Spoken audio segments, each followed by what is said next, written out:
Good evening. Thank you to everyone joining in the live. Thank you to those that will be watching the replay. I'm so happy to have you here. I appreciate every single one of you.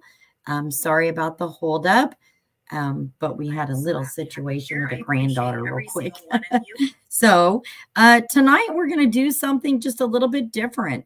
So far, we've presented the facts of the case. Some of that has been pretty intensive as far as like legal documents, things like that.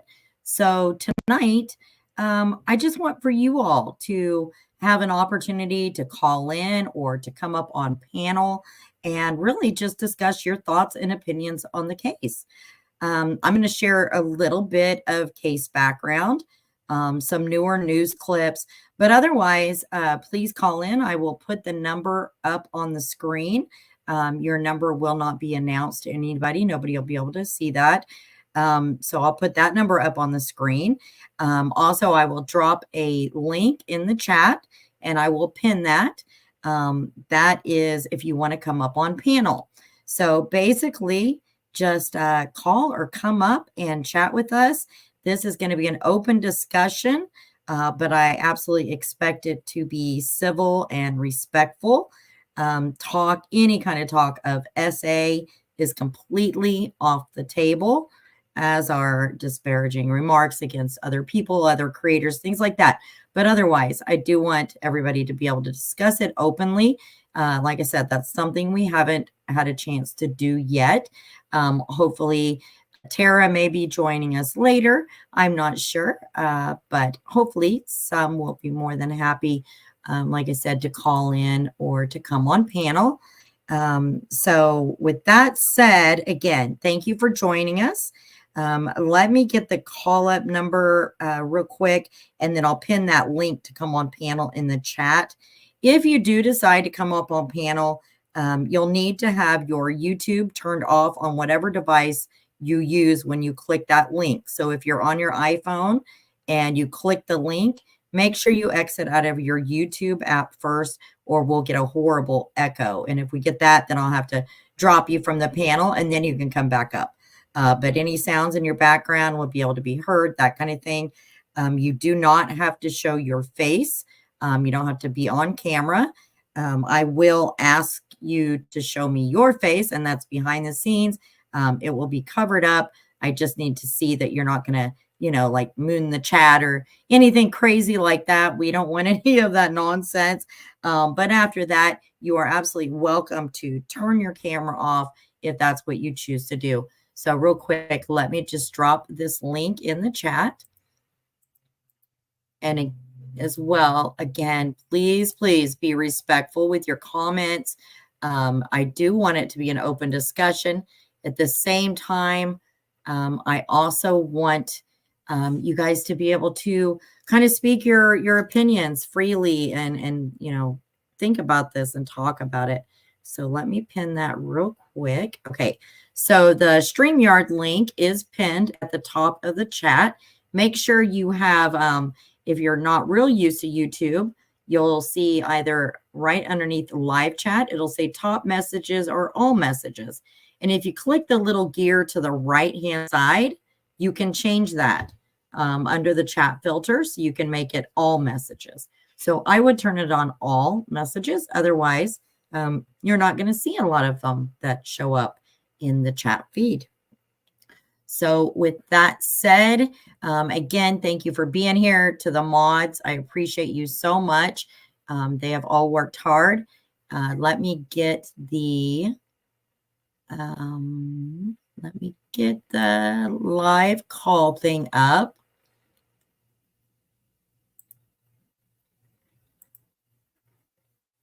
All right. So that is the number at the top of the screen if you want to call in and discuss it. If you would rather come up on panel, like I said, you do not have to have your face on camera whatsoever.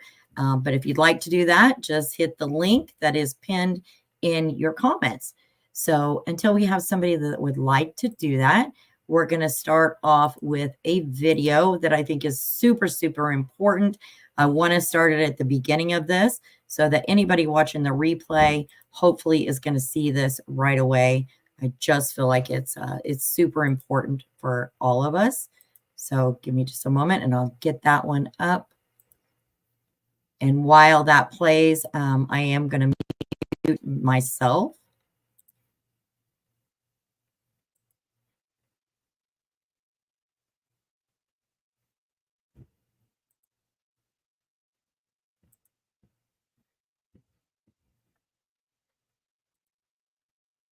To this Hugoton case, many of you have asked us why a contentious custody exchange didn't happen at a safer location rather than in rural Oklahoma. 12 News reporter Brock Wilson is with us in studio here. He's been looking into this. Thank you so much, Sonia. I know you support so many channels, and I really appreciate you. You've been with me for quite a while. Performing a custody exchange somewhere like a police station would be a safer spot than along the side of the highway. Experts say while these locations may be good for exchanging something you've sold online, they aren't necessarily equipped to monitor custody exchanges.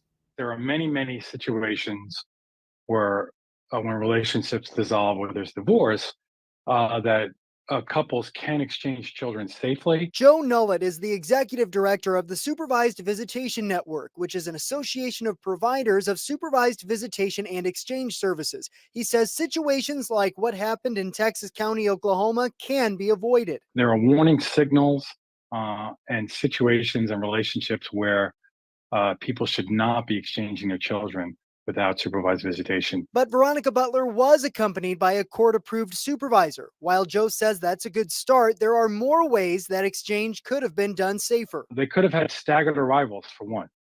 Don't have the people there at the same time. It ensures that that parent who is vulnerable can get there, drop their kids off without fear of being followed, without fear of seeing the other parent. And he says, don't just assume because you're outside a police station or sheriff's office, you're safe. There's been shootings and actual homicides at police stations because these are unmonitored. Because cameras aren't guaranteed to stop violence. He says in order to prevent future tragedies, communities should invest in the proper resources to make custody disputes safer. Communities need to invest financial dollars in keeping victims of domestic violence in particular safe from these exchanges, because it's too often. Real quick, I want to say, and I'd like for you guys to tune in, call in with your thoughts and opinions. Obviously, that's what this show is about tonight. But I don't know that all of these things put in, these safe places. Honestly, I don't know that they would have helped Veronica. She had tried so often, so many times to get a location change and things like that. So, and we know that they had tried a prior attempt on her, and that I don't believe is the only one. I do know that they had a tracker put on her car at one time. I mean, they really kind of haunted her for a long time. So I'm not so sure that all of these safety measures put in place would have helped this situation, but I certainly know that in other cases that I've covered, it most definitely would have helped in those situations. It's happening too often in our communities. I reached out to the Sedgwick County Sheriff's Office for their advice. Talking with Sergeant Mike Jossel, he says in any public meetup, you should make sure you're at least in a well-lit public area. Make sure your family members know where you are, and if there are any safety issues, make sure to contact law enforcement.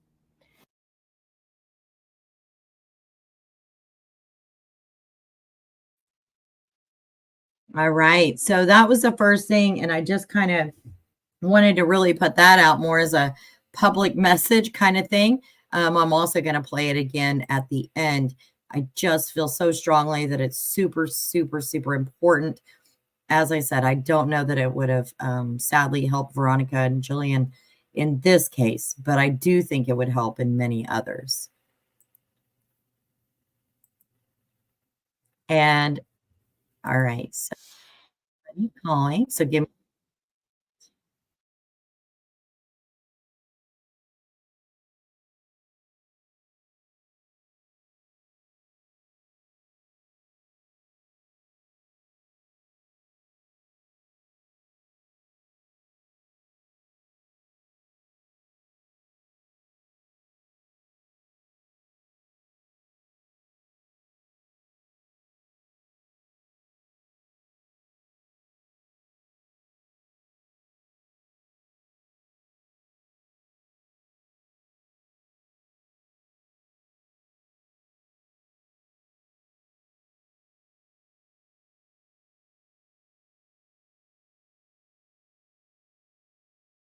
And all right, so it is unmuted.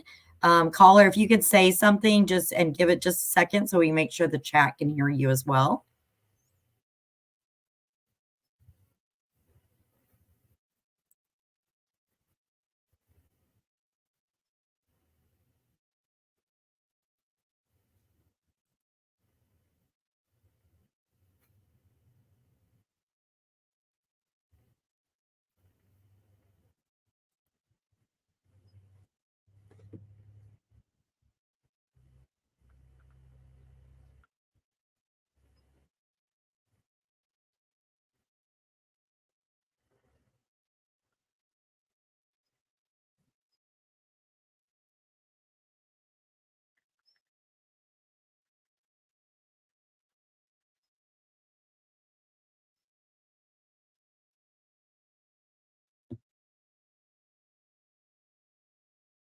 Right. Okay. Give me just one moment because they can't hear you. So let me change that setting real fast.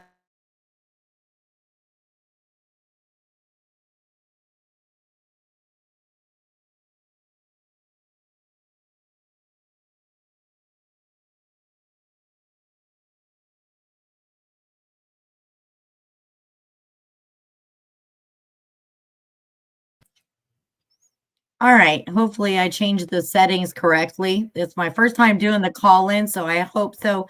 Let's give the chat 1 second. And chat, if you can hear the caller now, will you just like please put a 1 in the chat?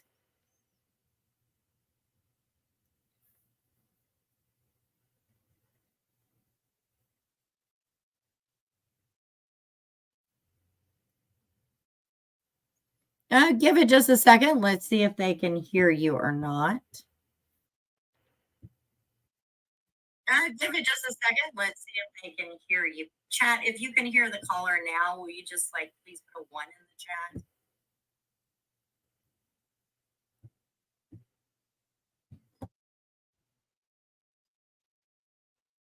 Settings correctly. It's my first.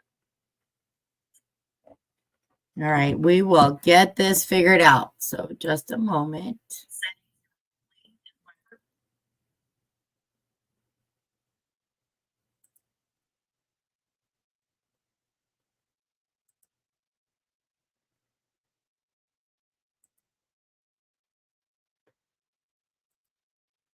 All right. Now you can say something again real quick and see if we can hear you. All right. Can you all hear David from Kansas now?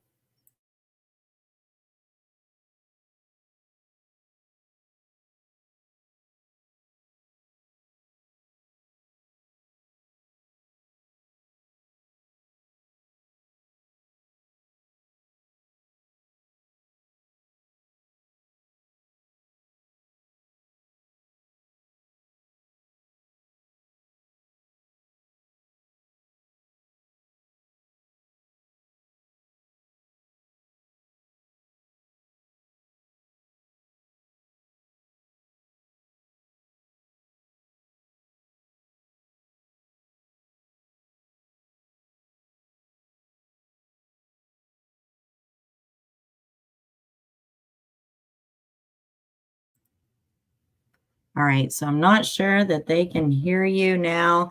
Maybe say one more thing, and if not, if you can just click that link in the live in the comments, that'll bring you up, and it still won't show your face or anything, and then you can everybody will be able to hear you very easily that way. It looks like I'm going to have to work on figuring the other out. So sorry about that. Right. Okay. So yeah, if you want to hang up and then just click the link that's pinned in the chat. And it should be pinned at the very top, and then we'll make sure that your camera is off before you go on. It is. Yes, at the very top.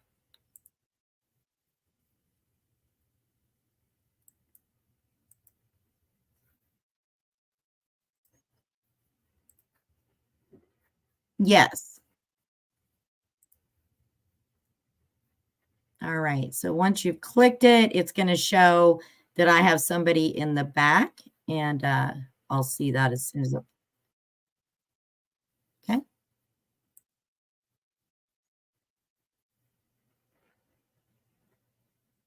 I'm not sure about the continuing with Facebook. It's okay.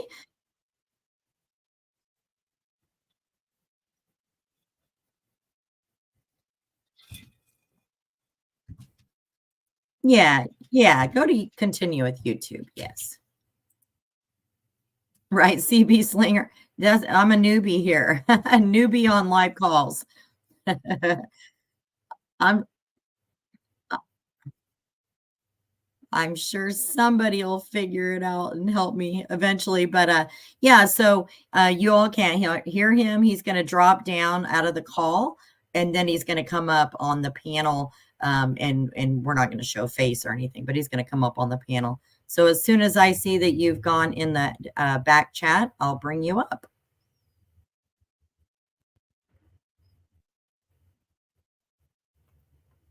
No, it would just be whatever your YouTube account is.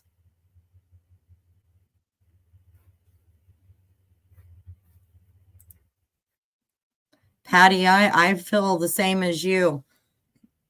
I do feel that Paul could still be arrested at a later date. And I'm sorry, but I also because this is an open discussion, these are opinions only. I'm not going to say anything in this live is going to be factual. It's opinions, and it's a discussion. So I also still feel that at least one of the two cooks may be arrested. I felt that from the beginning. So let me see. So I still don't see you in the back. So I'm going to hang up on the voice. I'm going to hang up on the voice and then click that link again that is pinned at the top. So I'm going to hang it up now. Okay, so I've hung up.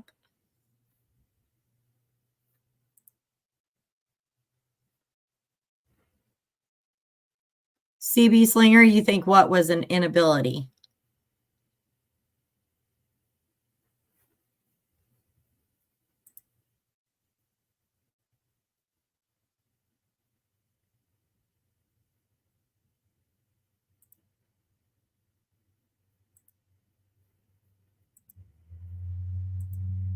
Let me drop that link again in the chat just in case he has a hard time. Anybody else, you're more than welcome to join us. And I'll keep an eye for him popping up here.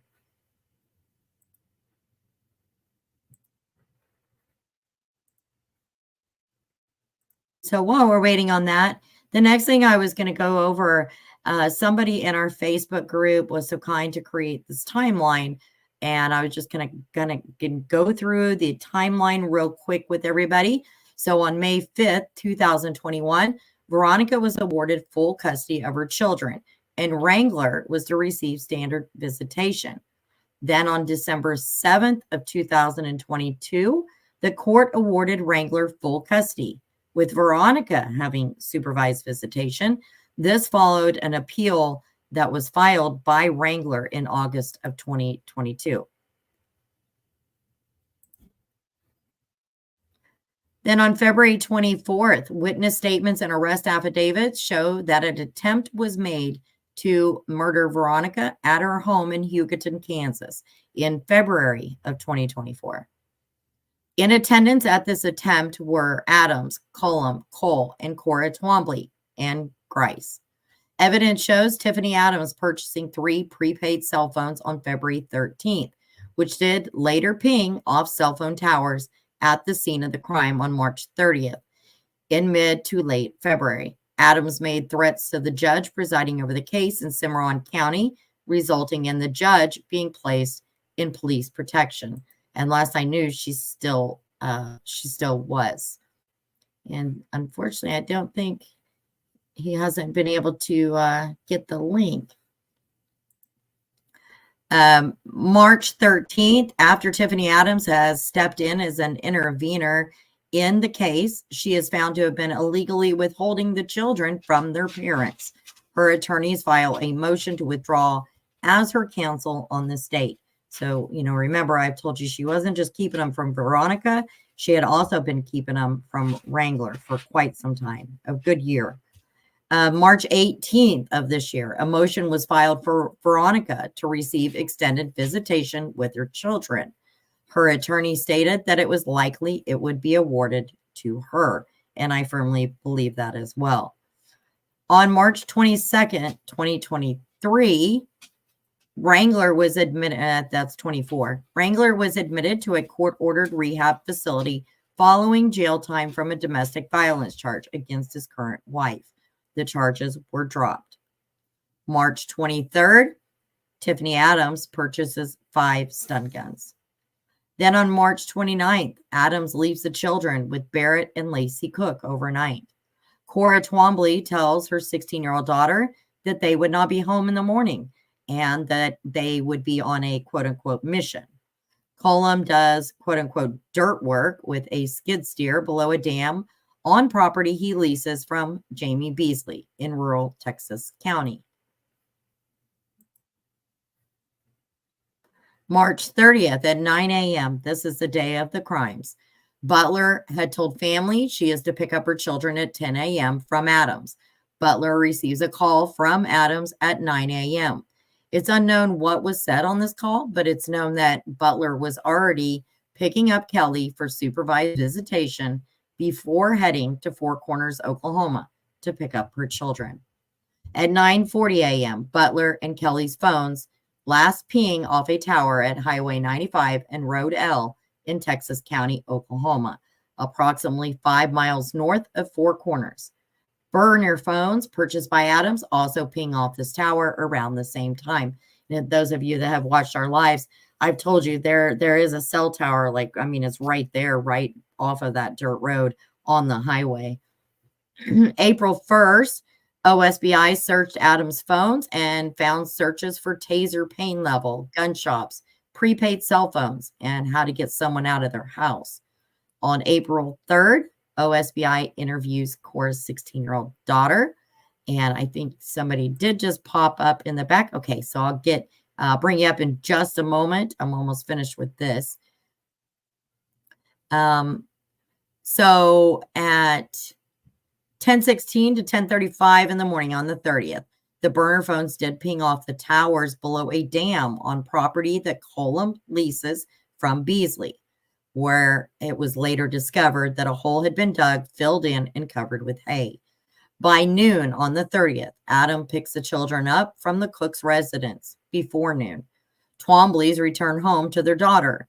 They divulged that they had, quote unquote, taken care of Veronica and disposed of the bodies, and instruct her, the 16-year-old, her, to clean the inside of the vehicle they left and returned in that day. That angers me. 12:09 p.m. After Veronica didn't return, her family members went searching for her and found the car abandoned at Highway 95 in Road L, immediately notifying authorities. At the scene, there was blood on the roadway. Butler's glasses, a broken hammer, and a pistol magazine was inside Kelley's purse. Then on April 12th, the probable cause for arrest affidavits are filed for the Twombly's, Adams, and Colum.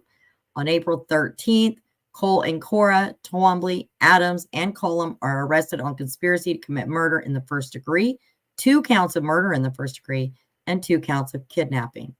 April 14th, authorities recovered both of their bodies on land that Tad Colum leased in rural Texas County, Oklahoma. So that is the timeline. And let me bring David up real quick. All right, so it doesn't look like you have a camera on or anything, so that's great. Can you hear me, David? I can. All right, perfect. I think everybody else can probably hear you too. So we're set. Thank you, Carrie, for what you're doing and bringing the details of this horrible, horrific event to light. And hopefully people showing the interest they're showing in it can, reveal some things that, will help in, bringing others that might be needed to bring to justice as well.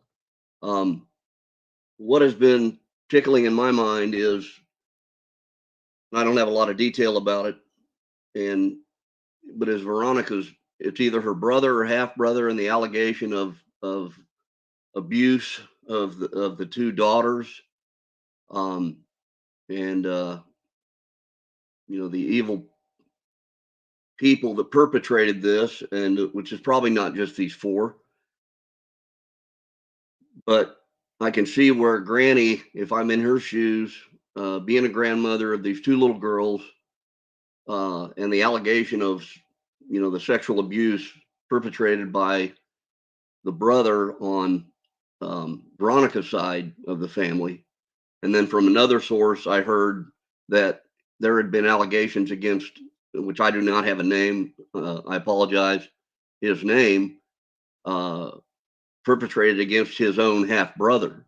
So what do you know about that? And, was there ever any legal movement towards addressing those allegations, or, is that kind of swept under the rug, or they did? No, those allegations were addressed in court. Those records are, they're sealed, so we can't see them. But my understanding from everybody I've spoken with is that very possibly did happen. And I'm not going to make excuses for anybody, but at the time, the individual was a minor, also special needs. So a lot of times their thinking level may be 4 or 5 years behind. I don't know that full situation. Now, then my understanding is that she was not to bring them around, the said person that was alleged, and she did not. And at that point, even though she had not, Tiffany, once again, using her power and her money with the attorneys, had said that she did. And that is how the custody went back to, or went to Wrangler, with her only getting the visitation. I see. Okay. Yeah. Yeah, I was really curious about that. I didn't, I had never heard a name or an age or a situation, as per his development or anything like that. But just, thinking that, wow, there just must have been a ton of, on Tiffany's part, this always wielding power, having the power, Yes, having the lots of control over it. manipulation, lots and lots of manipulation, wielding her power, her money. I mean, as a single mom, I mean, everybody's kind of seen who Tiffany had as an attorney on a custody battle case. I've been in those shoes. I can imagine going up against somebody with that kind of an attorney and that kind of, people behind her and things like that to try to fight, like as a single mom trying to just, take care of your children and wanting to be in their lives. Tiffany made it awful damn hard for her to do that, even when she was getting everything together, So I think a lot of it was a lot of manipulation on Tiffany's behalf. So yeah, I mean, those are my thoughts on it. Like I said, tonight's just an open discussion. Those are my thoughts. And these are, his thoughts as well. Right. Well, or that, Tiffany having the perceived power, or, just believing that with her so-called or perceived power and wealth, not having the power she thinks she has, or not getting the results she thinks she's going to get based on her perceived power and wealth in this situation, and feeling like she's got to take over the whole situation because of, the issues with her son, him, going through what he's going through and those struggles he's having, were his, more of probably a hindrance than anything else. So I feel like there came a point where she just had made the decision that, no matter what, hell or high water, these little girls were not going to go back and have a life, with Veronica having full custody of them. She just could not bear the thought of that. And, that's where kind of the demons, so to speak, are invited in to take over the whole manifestation of this. Because I think, there is a spiritual component to all things. And usually it's below the waterline before people realize what's really going on. And really, then I think we're going to learn about a lot of the power and control that she has had over these other people to get them, not just the three, but maybe others we don't know about, that, that may be forthcoming. Yeah, absolutely. Like how as a grandmother myself, I can kind of understand if she truly believed all that and felt that way. I can kind of understand, but to take it to the extent and to be able to involve other people in it, that's the part that gets me. Like, that gets me. I don't know how were they able to convince two or at least two other people to do this with them. That's just it's just Well, unbelievable to me. It's hard to wrap my brain around it, really. I look at the scenario of, these people of, probably average intelligence and or above, at least perceiving that, how are you, you really buy into and believe the fact that you're going to get away with this. And was there anybody that ever went to her and said, "Hey, Tiffany, you might think of it this way, that in the long game, make peace with Veronica, because these are your granddaughters. If you want to have a relationship with them and a life with them, um, vilifying their mother, no matter what's going on, if you're afraid of what's happened with the half brother, or the brother that has allegedly perpetrated abuse, uh, which it appears have not been um, corroborated. It seems up in the air to me.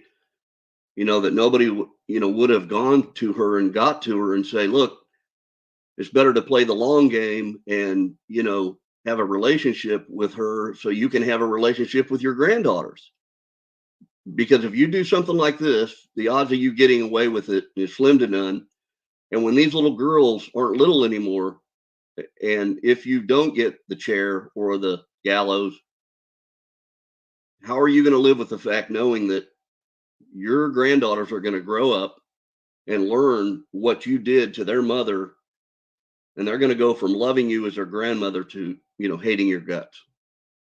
Is that something, that you're willing to live with? And I just can't imagine that she didn't, even think about that possible Right. scenario.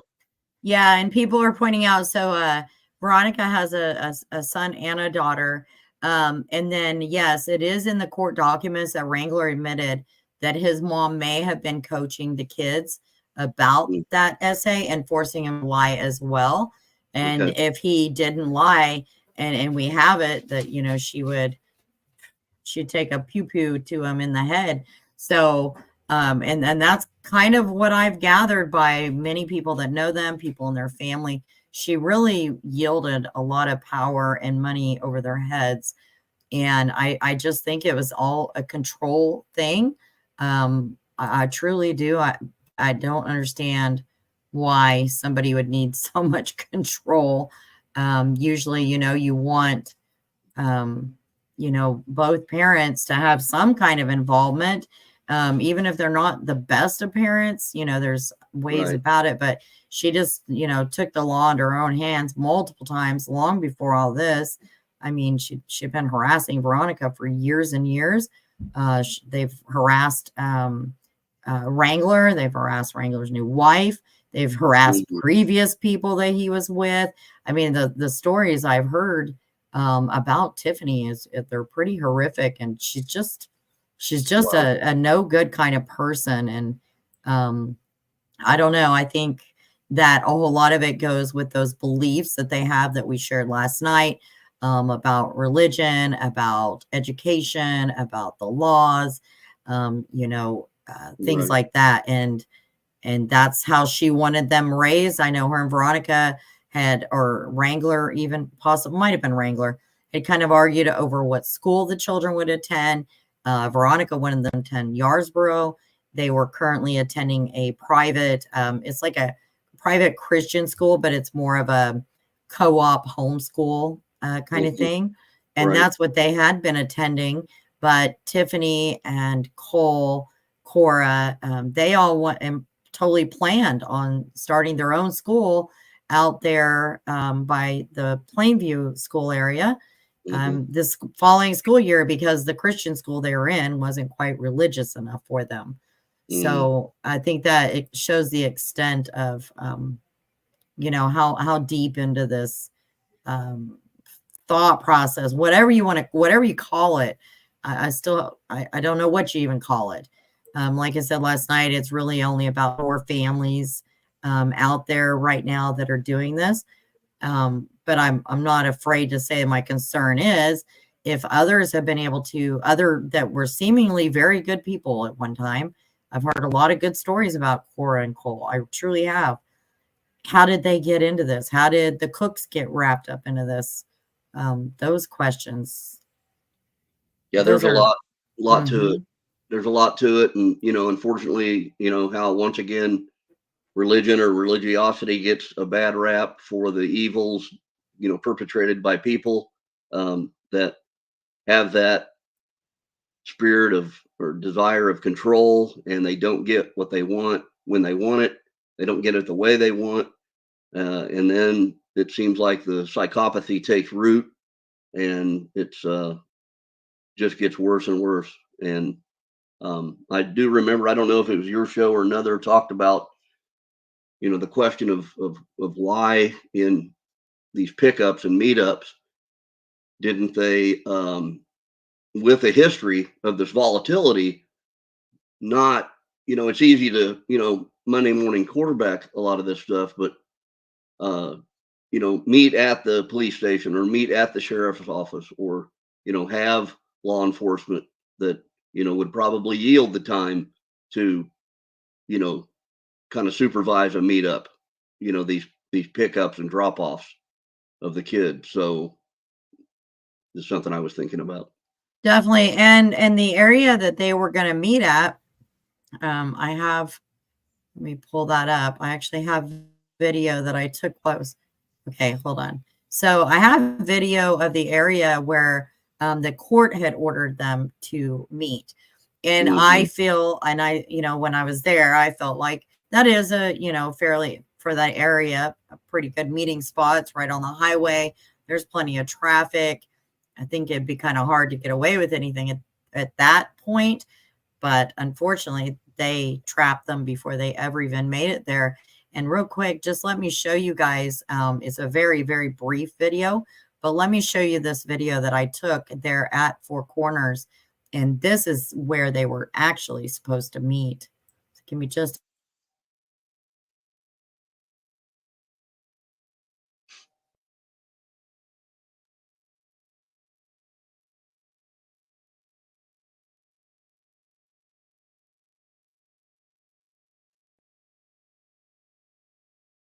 Hmm.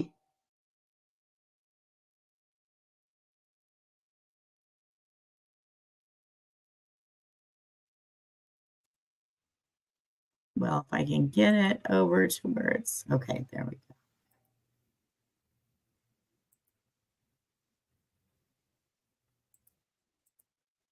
Okay, so this is Four Corners. This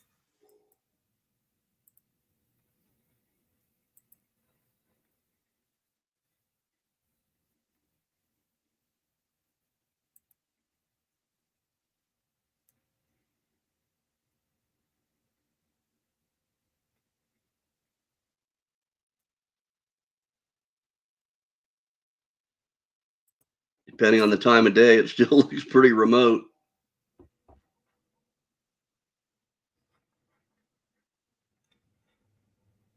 yeah, they should have been meeting around 9 a.m. Mm.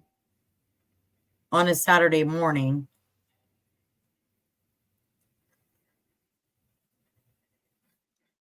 Still got highway traffic there, so they can, people could see things. I guess they were just far enough off the road that they felt like they wouldn't be caught. Yeah, they never made it to this area. Mm.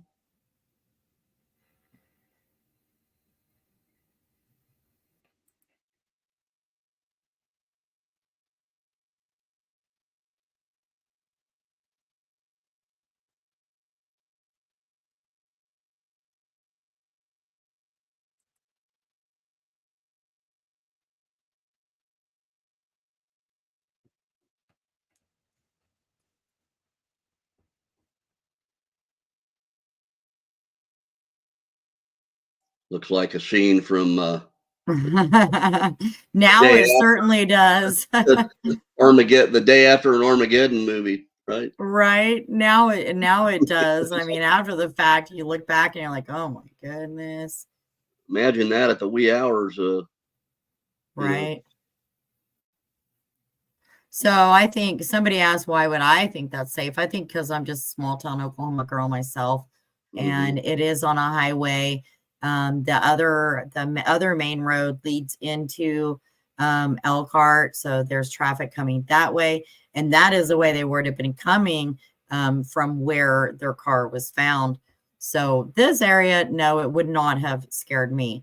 But hindsight, if you're in a custody battle such as this, Yeah, right. this would not have been a good area, in Elkhart. So it looks like grandma wanted them to meet a lot closer to her than they did to where Veronica and Jilian came from in Hugoton.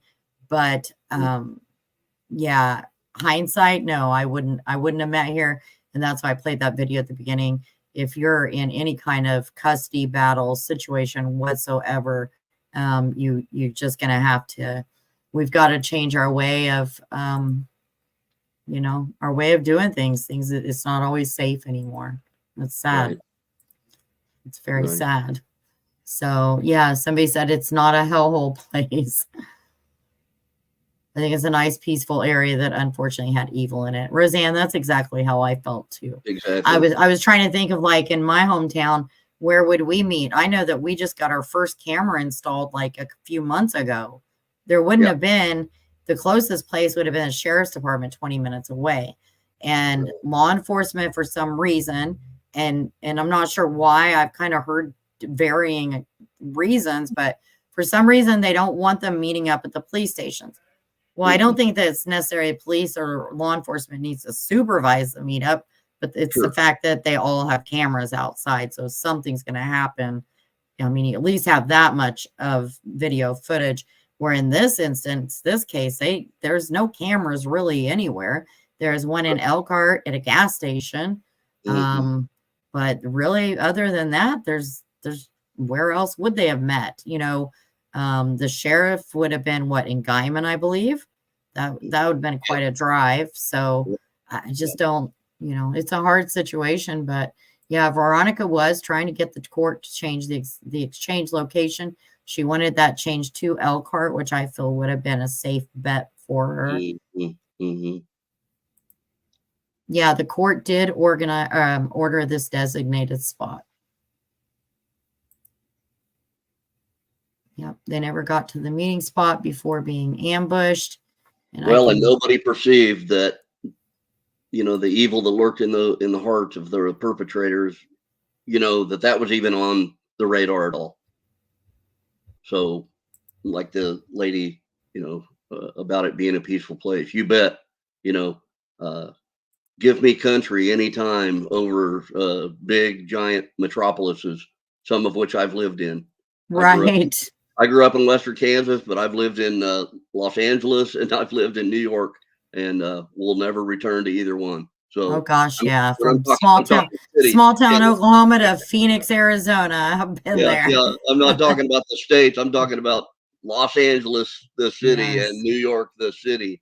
So back to Western Kansas, my roots. I'm out of Kansas City, but I'm going to be heading down that way towards Medicine Lodge and some other places down that way in the next 2 weeks with a friend. So his father was a professor at Kansas State, bovine science, and a big rancher. And we just talked this morning, and these names, he knows these names. My buddy, he grew up in Scott City, Kansas, and he knows these people, these names, knowing that his father has dealt with a lot of these ranchers, that he had set up programs for feedlots and things. So yeah, everybody knew everybody. And Deborah, yeah, we know that that's not where it happened. Four Corners is where they were supposed to meet. Now, this video I took is where it actually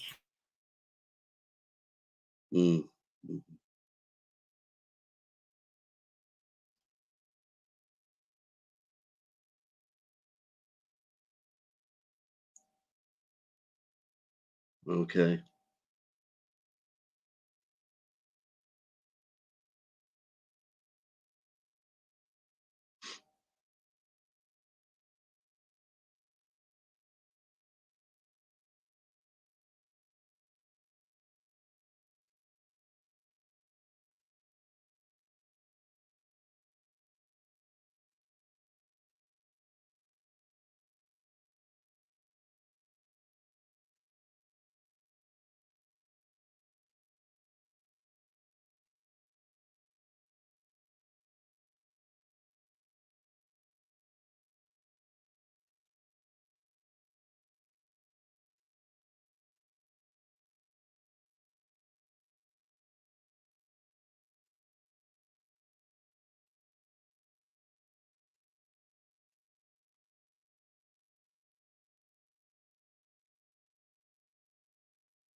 So real quick, I just want to add, this is where the blood spots originally were.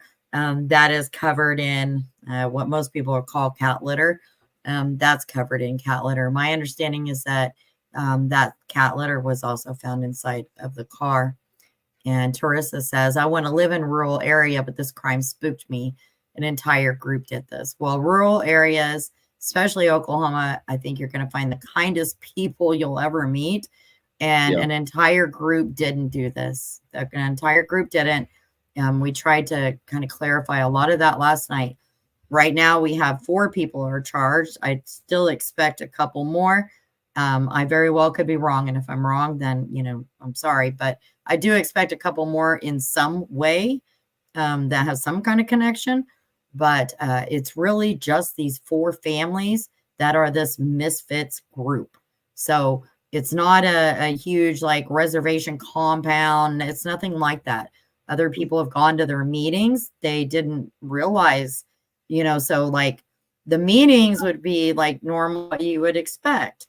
But these families were extremists. And it appears to me from what I'm hearing from people that actually had gone to the meetings, knew the people, a lot of this was kept behind closed doors. So, they didn't go out and just blab it to everybody kind of thing.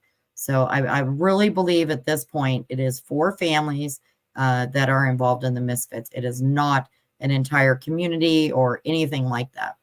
I just wanted to clarify that in case somebody, anybody had not seen last night's. Yeah, thanks for sharing that, Carrie, because I think that's what a lot of people's perceptions might be, that, we have a Waco thing going on here, and Yeah, it's nothing like that. Population of the group, not Right. anything disparaging against the 4, the poor folks that, what was perpetrated Definitely.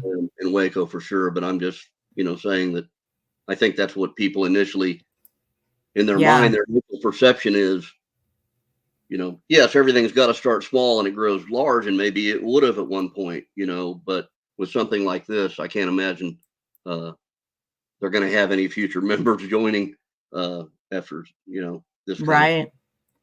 These little holes that you see on the screen, we believe this is probably where law enforcement might have dug up a little bit, like little blood and things like that to test it. But that's what you're looking at there. Yeah.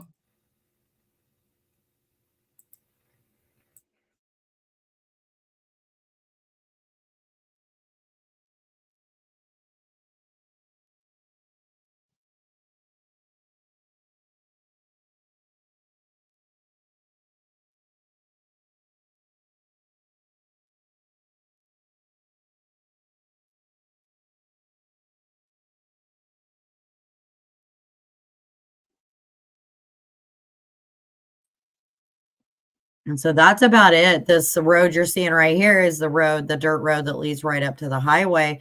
The highway is right in front of there. So there would have been on a Saturday morning quite a people traveling back and forth, and especially ranchers and what have you, but also just families out on a Saturday morning. So this had to have been super, super quick. And I don't think they planned on some things.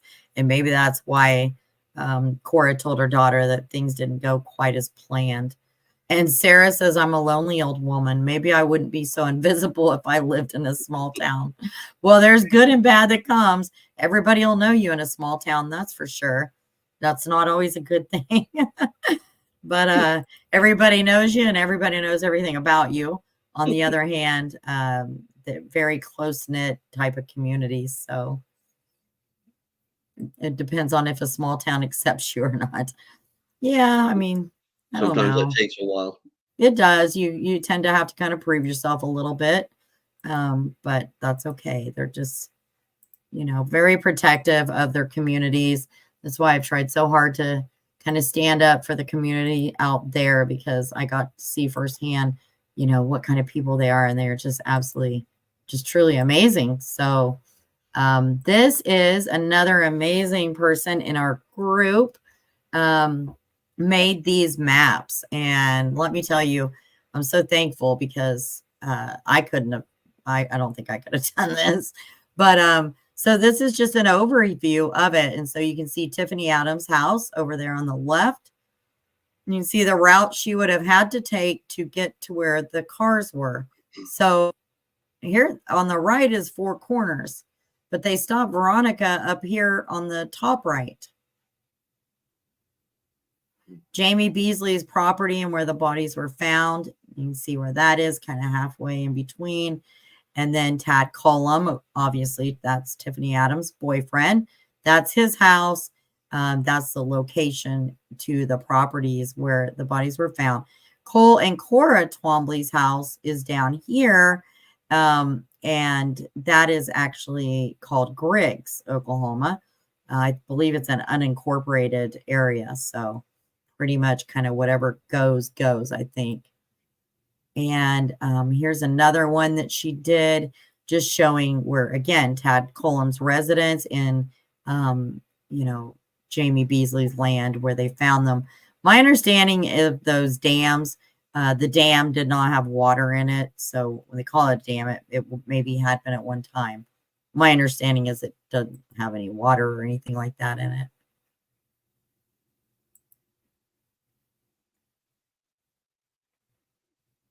Crunch said, thank you. I'm just wondering if that's what went wrong for them, if she pulled her gun. So I think Jilian did for sure pull hers. I'm surprised that Veronica didn't have one. I mean, Veronica's fiance is a police officer in Kansas.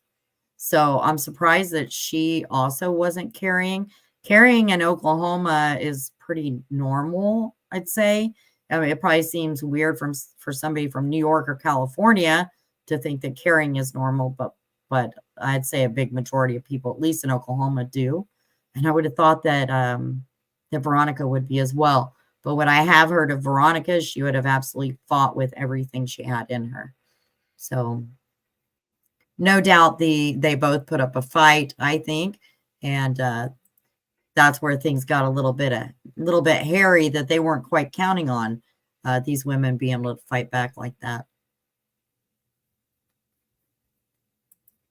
And then the next one is just a smaller kind of version of that same area. This is Jamie Beasley's land. Again, we are not going after Beasley. I believe he is a completely innocent person in this. And it's really horrible that his name has had to be drug into it. And until we are told differently, I'm going to assume that Beasley is 100% innocent. And I really appreciate if all of our group members and chat members would kind of respect that as well. In a small town, it's super easy to destroy somebody's reputation. And we're definitely not trying to do that. Then again, so on the right-hand side, you have Beasley's property. Over to the left where it is circled is the dam, and the bodies were found underneath this dam near the barn. Carrie, if I may ask you another question. Yeah, go right ahead. Was there any indication or any thought that maybe they were planning on, taking the car, leaving the car? I'm just thinking standing in the shoes of the criminal mind, so to speak, of, why did they leave the car? I'm glad they did. Don't get me wrong. I'm just saying, it just made a lot more sense. Going back to, if you ever saw that movie, Hoffa, with Jack Nicholson playing Hoffa, how they pulled that off at that, that highway restaurant, just loaded the car. Right. With the bodies in it, just boom, right up the ramps, right into a box truck, and off it went down the road. Like I said, I'm glad they did not do that. But, that's something I was thinking about last night. It's like, wow, they, if you're going to pull it off, thank God they made the mistakes they did. Otherwise, this thing could it could have gone unsolved. Yeah, they made a lot of mistakes. And I too have wondered, why'd they leave the car there? Right. And the only thing I can think of is they ran out of time. I know when I was out there that there was, there were multiple witnesses that saw them there. So I'm guessing they just ran out of time and they weren't able to do that. You know, there's the kidnapping charges. Does that mean, and somebody asked, is speculation allowed here? Yes, tonight. That's we're just discussing it. We're just kind of going over it. You know, what is everybody's true thoughts and feelings on it, and how did this play out? But I do wonder if maybe they didn't intend to move that car and do something with it, and then something happened. Jilian got out. Jilian had a gun. That went south for them. They were seen by, you know, eyewitnesses. They didn't have time to do it. I'm not really sure, but I think that's a really big question that I still have for sure. So as far as like cash and stuff, they don't know. Tiffany does not have a lot of cash. What she does have is a lot of land and inheritance in land. But that also is tied up. You know, they're farmers, they're ranchers. A lot of what they have equity is in, you know, I'm going to assume that it's going to be equipment, land, things like that. And those can add up into the millions. But with that also, they probably have some hefty loans, mortgages, things like that. We've all seen her records. She's not real good at paying her normal bills. So I would assume she's a little bit cash strapped, which is why I think that they are all going to get public defenders. Because if any of them can afford legal defense for a DP case, I don't think they can. I just don't think they can. So yes, Tad leases the land from Beasley, and he just recently leased it, like within the last couple months or so, is my understanding. Phoebe said, I think their full intention was to bury the car with the bodies in it. Well, that's what would make sense. That's possible. He was digging a pretty deep hole. I think it was 20 feet or something like that. It was quite the hole. Let's see. I think 10 feet is what I've heard. That might be right. But for the car, and, you know, I hate, you know, it's dichotomy, but good criminals, let's not, you know, glorify the, you know, the ones in the business, the mob, so to speak. The holes are always done in advance. They're always dug in advance. So part of the planning. One question I have, Carrie, if I may, the burner phones. Never used one or heard about them, but they had 4 or 5 of these burner phones. Did the authorities track the burner phones to this land, Beasley's land, at one point?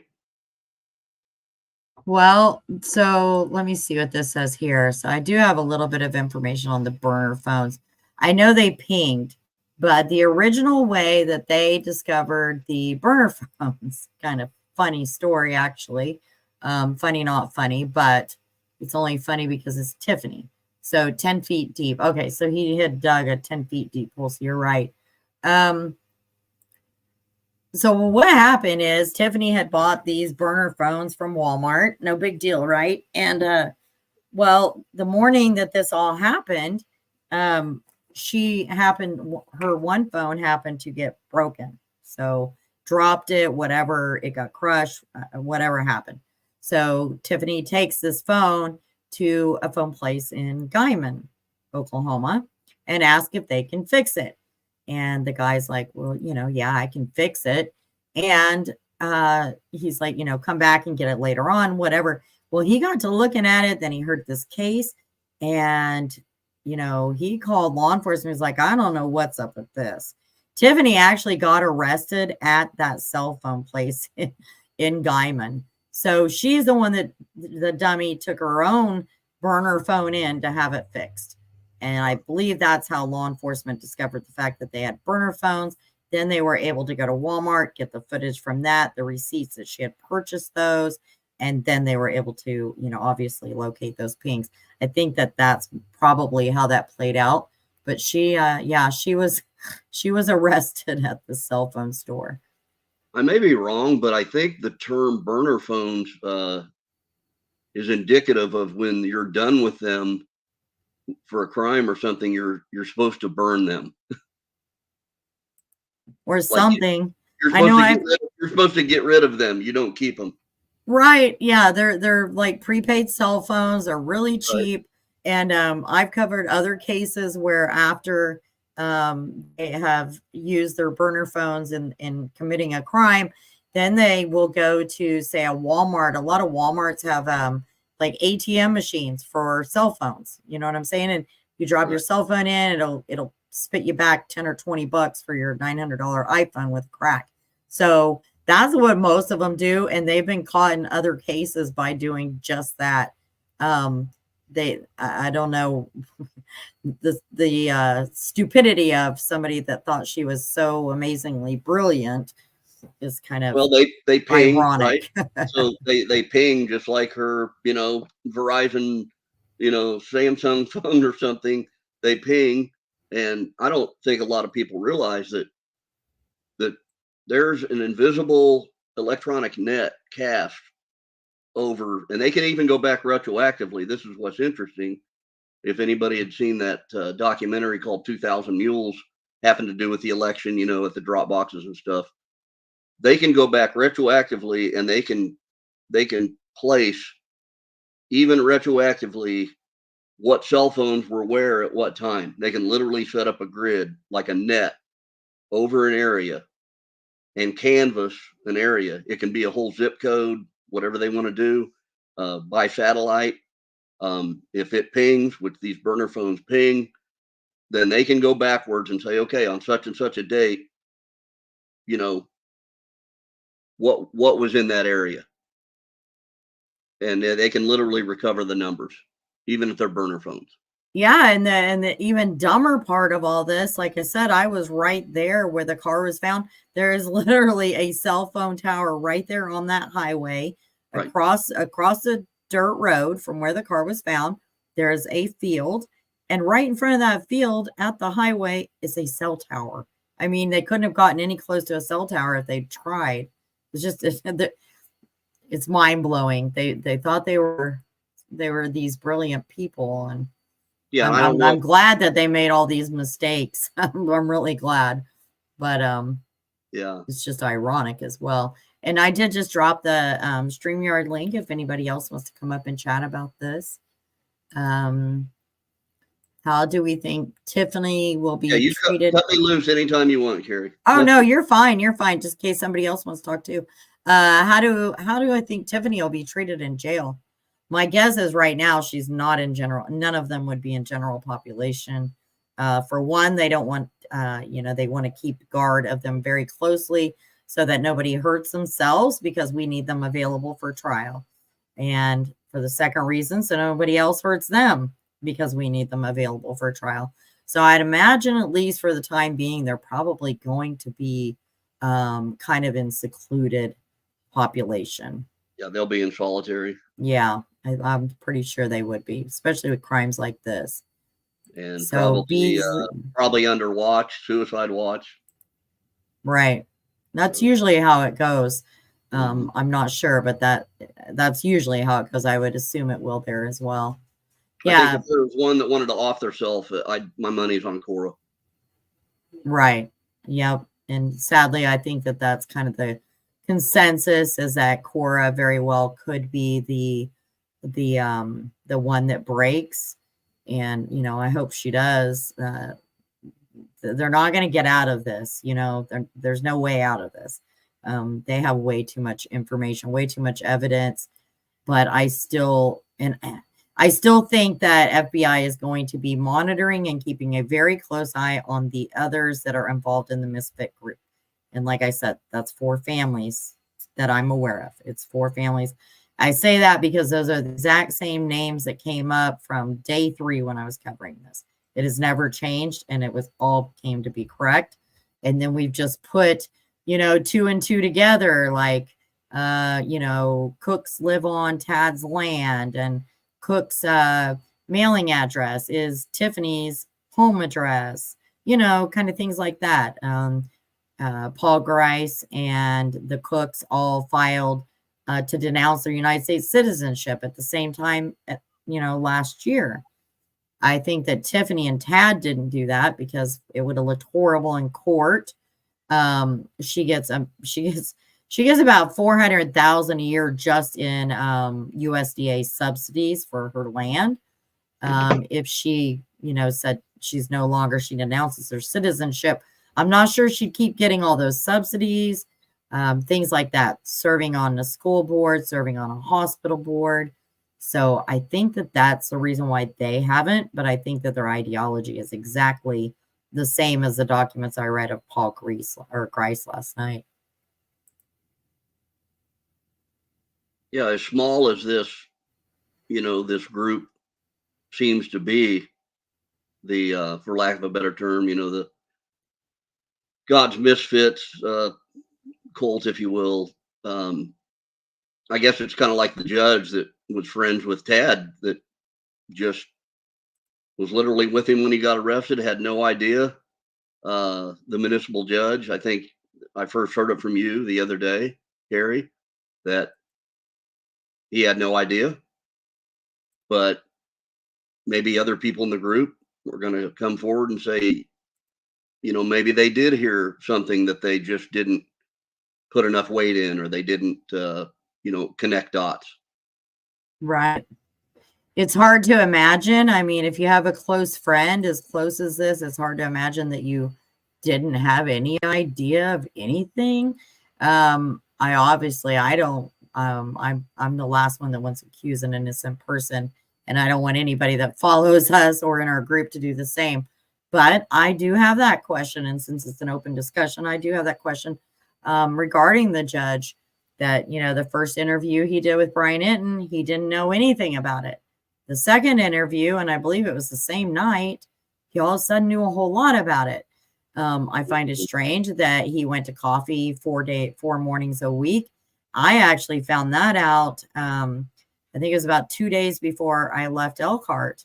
And when I found out that Tad is meeting the judge, the municipal judge, at the coffee shop that was literally blocks from where we were staying, it was a little unnerving.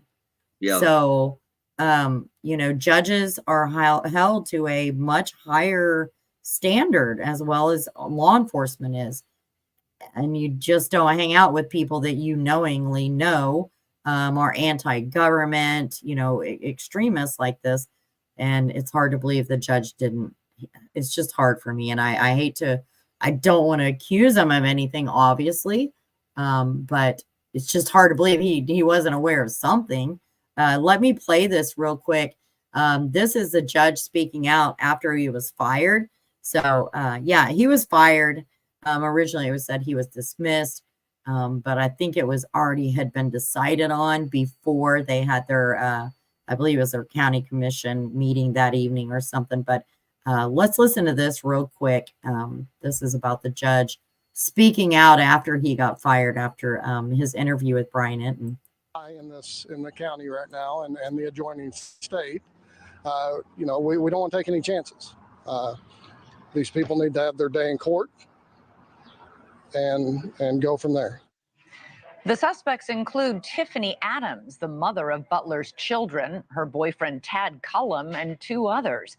They're all reportedly linked to an anti-government religious group known as God's Misfits, a group said to follow its own laws. If that's the case, those laws seem to have admitted the 6th commandment, thou shalt not commit murder. Police say in the past 24 hours, the incriminating evidence has been piling up. Authorities confirmed yesterday that the 2 bodies found over the weekend were indeed those of the 2 missing mothers. They were discovered in a rural area about 8 miles from their abandoned car on land that Cullum leased from the owner. Today, the victims' family members crowded into the courtroom, shouting at the suspects, even at one point lunging at them. News Nation's correspondent Brian Enton was there for it all, joins us live outside the courtroom. And Brian, it sounds like a very tense, wild scene. Yeah, it was tense. It was emotional, Elizabeth. It was really like hearing like I've never been to before. Starting outside, security was so tight. There was a police drone up. There were snipers on the roof. There were metal detectors outside in the parking lot, handheld metal detectors where they checked every single person. You couldn't bring in electronics. I couldn't even wear my hoodie inside. They made me take my hoodie off Once inside the courtroom, it was a very, very small space. The last 2 rows were filled with the victims' family members, about 24 of them or so. And when the suspects came in, they were very, very angry and emotional, and they were saying things out loud that you could hear in the courtroom. I wrote some of these things down. When suspect Cole Trumbley came in, Veronica's dad audibly called him a bastard. When Tad Cullum came in, he said, "Sorry, ass piece of you know what." And when Grandma Tiffany came in, he said, "Effing B, who killed my daughter." So I just want to pause it right there and say, go Veronica's dad. I absolutely would have been doing the same thing. I can't imagine if this was my daughter or any of my kids, grandkids, anything, man, they'd probably had to hold me down. So go Veronica's dad for sure. And then they actually had to restrain him. His family members had to hold him back, hold Veronica's dad back because he was trying to lunge towards the suspects. All of this happening as the hearing was underway. We spoke to Veronica's aunt outside right afterwards. Take a listen. First of all, I'm so sorry for everything you've been through. And just that courtroom was so small. I can't imagine you guys were just so close to them. I mean, what was that like? You know, to hold my brother back from being, there's just too many emotions, so much anger. I don't understand how somebody can hate somebody so much that you want to kill him. My niece did not deserve that, and neither did the young lady with her. She was just there to help her. We didn't deserve this. So all of that was happening inside Elizabeth. And then when we came outside, there was a large crowd out in the parking lot, including suspect Tad Cullum's sister, who started shouting that he would never hurt a woman. So you can just imagine emotions on both sides. Again, I've never really seen anything like that in a courtroom before, Elizabeth. Wow, that's pretty amazing. Also, yesterday on this show, you had an interview with a local judge who was friendly with one of the suspects who's been arrested and charged with murder, was shocked at those developments. Turns out he got fired today because he spoke to you. Yeah, it was shocking. Judge Vincent Forbes, he's a judge here in Kansas, where we are, near where the murders happened. The court hearing and the court case is all the way in Texas County, Oklahoma. So he has nothing to do with the case. He did know one of the suspects. He spoke to us. He calls us last night and says, "Listen, after your interview aired, the city council forced me to resign. They were so unhappy that I spoke out about all of this. I just went back to the judge's house to find out what happened." Take a listen. I was sitting here in the house, and I got a phone call. There was a city council meeting last night, and they said, "You need to come over here." So I went over there. It's only a block. I walked over, and I went in, and they were in executive session. When it was over, 3 or 4 minutes, they called me in, sat down. They said, "We've had a lot of static about your interview, and we don't like it. The mayor has absolute control over my job." So just to make it real clear, real fast, this isn't the judge in the custody case, and I don't think that's what Deborah was saying anyway. This is a municipal judge in Elkhart, Kansas, and just me and my dogs. I'm going to answer that in just a moment as soon as this is completed. I'm appointed. He can hire me or fire me. And I said, "Well, just fire me." One of the councilmen popped up and said, "Oh, you're going to turn in your resignation." He's very nasty about it. I didn't appreciate that. And I said, "That's not a problem. I'll quit." You remember, Elizabeth, he talked to us yesterday about the cult group God's Misfits, what he had heard about them, also the fact that he knew the suspect, and apparently they weren't happy he was talking about it. It just goes to show why everyone is so nervous to talk around here. There's intimidation. The suspects were powerful. They owned thousands of acres of land. You look at their pictures, you might not realize it, but they were powerful, influential people in this area, Elizabeth. Yeah, and all along we've been reporting, even before they made the arrests, before we discovered the bodies, there was a lot of fear around this grandmother. People just were very afraid to speak out about this family. I guess we're seeing now a little evidence of that. Thanks so much for watching. Go to Joy.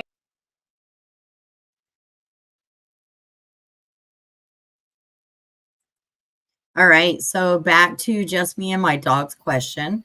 Hi, Carrie. I've been wanting to catch you on live. Thank you so much for joining. I had a question about the quote that one of the monsters said that they knew the path the judge took. What exactly were they referring to? Well, let me show you. So the judge would drive a portion of the way to work, and then he would walk the rest of the way, and that was his normal routine. And so in the papers, this is going to be the probable cause statement.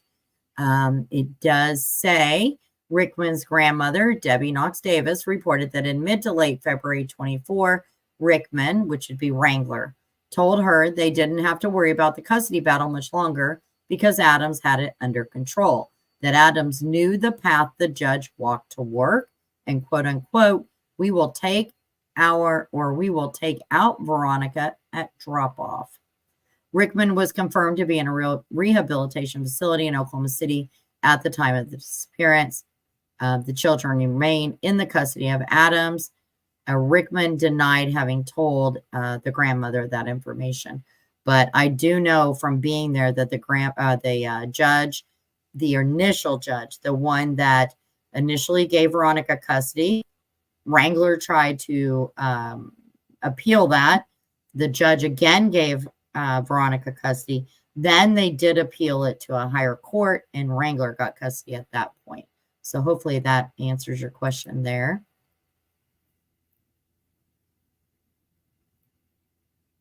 So any thoughts on the judge, David? Do you have any thoughts about that? Well, I was just reading some of the comments too, and they're helpful. And it brought me back to a time when I was attending college, and my roommate, we'd known each other since we were 10 years old, had developed a relationship with a guy. They'd go and play racquetball on campus at Kansas State University.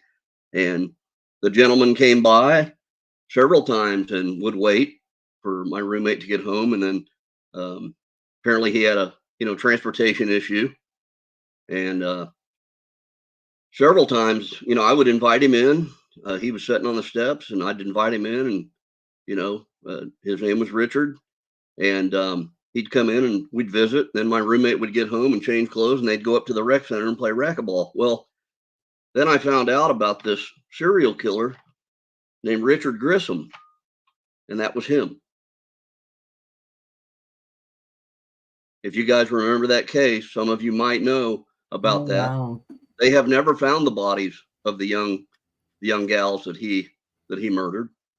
I think it's about 3 or 4.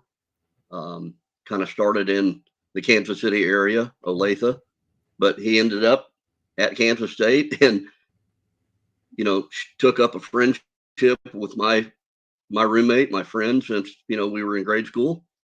And I've sat knee to knee with the guy, in a small little apartment up there on campus, and had no Right. idea. Yeah. You don't know the heart of people and their minds. So, it was just, I was in shock when I learned that this person that, I wasn't, friends with him. I mean, at best acquaintances, but my roommate was, and we're still very tight. But, he would come over and wait for Doug, and they'd get in the car and go play racquetball and come back. And sometimes, we'd sit out on the porch and have a beer. Had no idea that this guy, and this was at a point in his serial killer career, if you will, that, there were victims before we got to know him and victims after. So whatever his window of crime was in his crime career, we knew him. Right. In the interim of that. So, and that's what I'm hearing from so many people reaching out to myself and to Tara and other mods in our Facebook group, and from those I talked to while I was there for the 6 days. These were like, they came off as very nice, caring people in the community. They would help. They did 4-H things. They did Easter pageants. I mean, truly, I don't think that the people that were quote unquote friends with them truly knew how deep they were into what they're into. And Yeah. they are in absolute complete shock. They're grieving as well. I mean, these are people they thought were good people and that they're friends with. And I'm sure there's tons of emotions that go along with that. You know, the first being, oh my God, how could my judgment be so, lapse in judgment that I was friends with these people? Well, it wasn't a lapse in judgment. That's what they presented to those people. And that's all those people knew of them. So they would have never guessed that they were capable of something so, so horrific. And I truly believe that. And I feel horrible for the community and those that have been brought into this. And I said from the very beginning, Tiffany Adams, she didn't just affect her own family. She affected entire community of people, an entire community. And that's sad. And I still think there is some law enforcement corruption that went along with this for years. And hopefully that's brought to light. I know Tara and I have been digging, and I hope that's all brought to light too, because all of that just needs to end there. These are really wonderful people. They need to be able to live their lives without a fear of being crucified because they knew these people or they associated with. And also, if they speak out, they are still afraid of retaliation. I know many will say in the group that they're not, but I'm telling you they are, because I've heard from hundreds. They really are, and they still kind of are. And they're still a little concerned about the Paul Grice. Now, we don't know, is Paul a part of this or not? But what we do know is that Cora's brave daughter gave a statement to law enforcement, and she included his name in that. And I see no reason why she would have needed to bring his name in if that was not the case. You know what I'm saying? Like that would make sense to me. So I don't know if that is who was questioned. Yeah, Tad's son is deceased. That should be looked into again.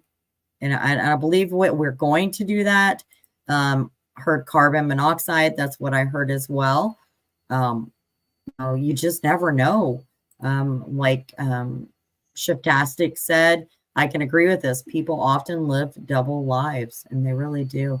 So let me play this. This is, the mystery, quote unquote, fifth person involved that was questioned by authorities yesterday. I think we all probably have an idea. It was probably Paul Grice, but it might not have been. We don't know. It could have been Cooks. It could have been anybody. But let's listen to this real quick.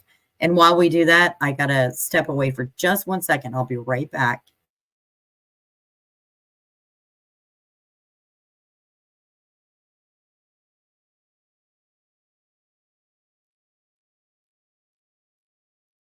Mystery fifth man, Paul Grice. He is listed all throughout the affidavits by the teenage daughter of the Twombleys who were arrested and charged with the murder. She says that Paul Grice was present for the planning. Paul Grice was allegedly there for the killings. But Paul Grice is nowhere to be seen and hasn't been arrested. Did that neighbor know him or know anything about him? He does. He knows him, and he knows him well. He is actually Paul Grice's landlord. He's his landlord, Ashley, and he was his employer at one time. So he knows him well. We heard from several sources, and this is new, that Paul Grice was called in. He was actually put into custody at one point and questioned by the police, and then he was released. Why exactly he was released, we don't know. Apparently, they didn't have the evidence to keep him. And talking to that neighbor again and his landlord, he says that Paul Grice is a nice man, and he thinks that people need to hold off on judgment right now. Listen to what he said about that. Did you know Paul Grice? Yeah, I know of him, and he has a young family, very nice guy. He's the kind of guy to come up and shake your hand, tell you hi, and anytime I've been around him, he's just been out cleaning and working hard and taking care of cattle, and he seems to be a good guy. My understanding is that he was taken in and questioned, and apparently the OSBI and FBI didn't think it warranted arresting him, so I guess he's not investigated So I have no reason to believe they had anything to do with it. Yeah, a lot of people are questioning it just because he's named in the reports and wondering why he's the one who wasn't arrested. Yeah, and I couldn't tell you. I know he's a good man from what I know of him. And again, we've learned from several sources, and this is new, that Paul Grice was taken into custody and questioned and then released. So apparently whatever the daughter of one of the suspects said about him being involved, they just weren't able to find the evidence. Real quick, Barb, I can see you up here. Can you just let me put a thing up here real quick so I can have you. Okay. If you can just show me your camera real quick, Barb, and then you can turn it right back off. Nobody can see you on the live.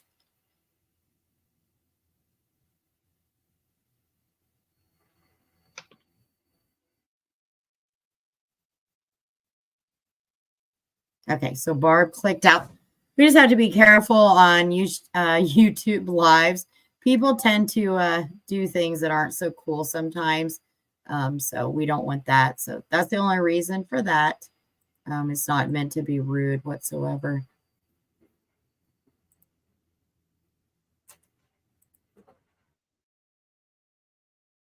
Of at this point. So he is out. He's in the community right now, and a lot of people are standing by him, Ashley. Wow. Well, listen, you can be in conversations about something, but in order to be a conspirator, you have to act in furtherance. And maybe that's when if the teenager's telling the truth in the affidavits, maybe that's when he said, you know what, I'm out of here. And the reports got back to her differently, but maybe he's got an alibi. Who knows? Quick question about the next actions in this case. When are all four back in court? What do we see next? Okay, so May 15th, 9 a.m., they're going to be back in court. They are all in the process of getting new lawyers. Tiffany Adams, Tad Cullum, Cole Twombly say they are all going to get private attorneys. Cora Twombly was the only one at the hearing who said she was going to want a public defender, which is kind of interesting considering Cole Twombly is getting a private attorney. But again, let's not forget, some of these folks have a lot of money, especially Tiffany Adams and Tad Cullum. They've got the resources to pretty much get whatever lawyer they want, from what we're told. They own thousands of acres of land. Tad Cullum in particular, Ashley, I'm hearing over and over again, is particularly wealthy. So it's going to be interesting to see what legal teams show up because they didn't have lawyers at the first hearing. And so who's gonna be the lawyer come May 15th? That's going to be really interesting because they've got the money. Yeah, and whether their defense is going to be, he did it, she did it, she did it, he did it. That's always fascinating. Yes. He is listed all throughout the affidavits. So I'm still going with, I don't think they have that kind of cash. For a DP case, and this definitely will be, they're going to need a team of attorneys, and you have to have specific DP qualified attorneys. I don't see them having that kind of cash. And yes, the land is in a trust, 3 sisters against 2, but it is in a trust. She definitely has a whole lot of control over it, though. Yep, people said Ted Bundy was a nice guy, too. Truth. Tiffany Adams' land is in trust, yes.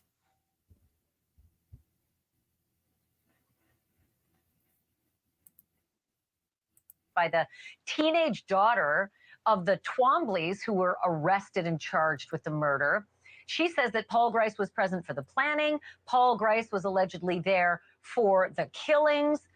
But Paul Grice is nowhere to be seen and hasn't been arrested. Did that neighbor know him or know anything about him?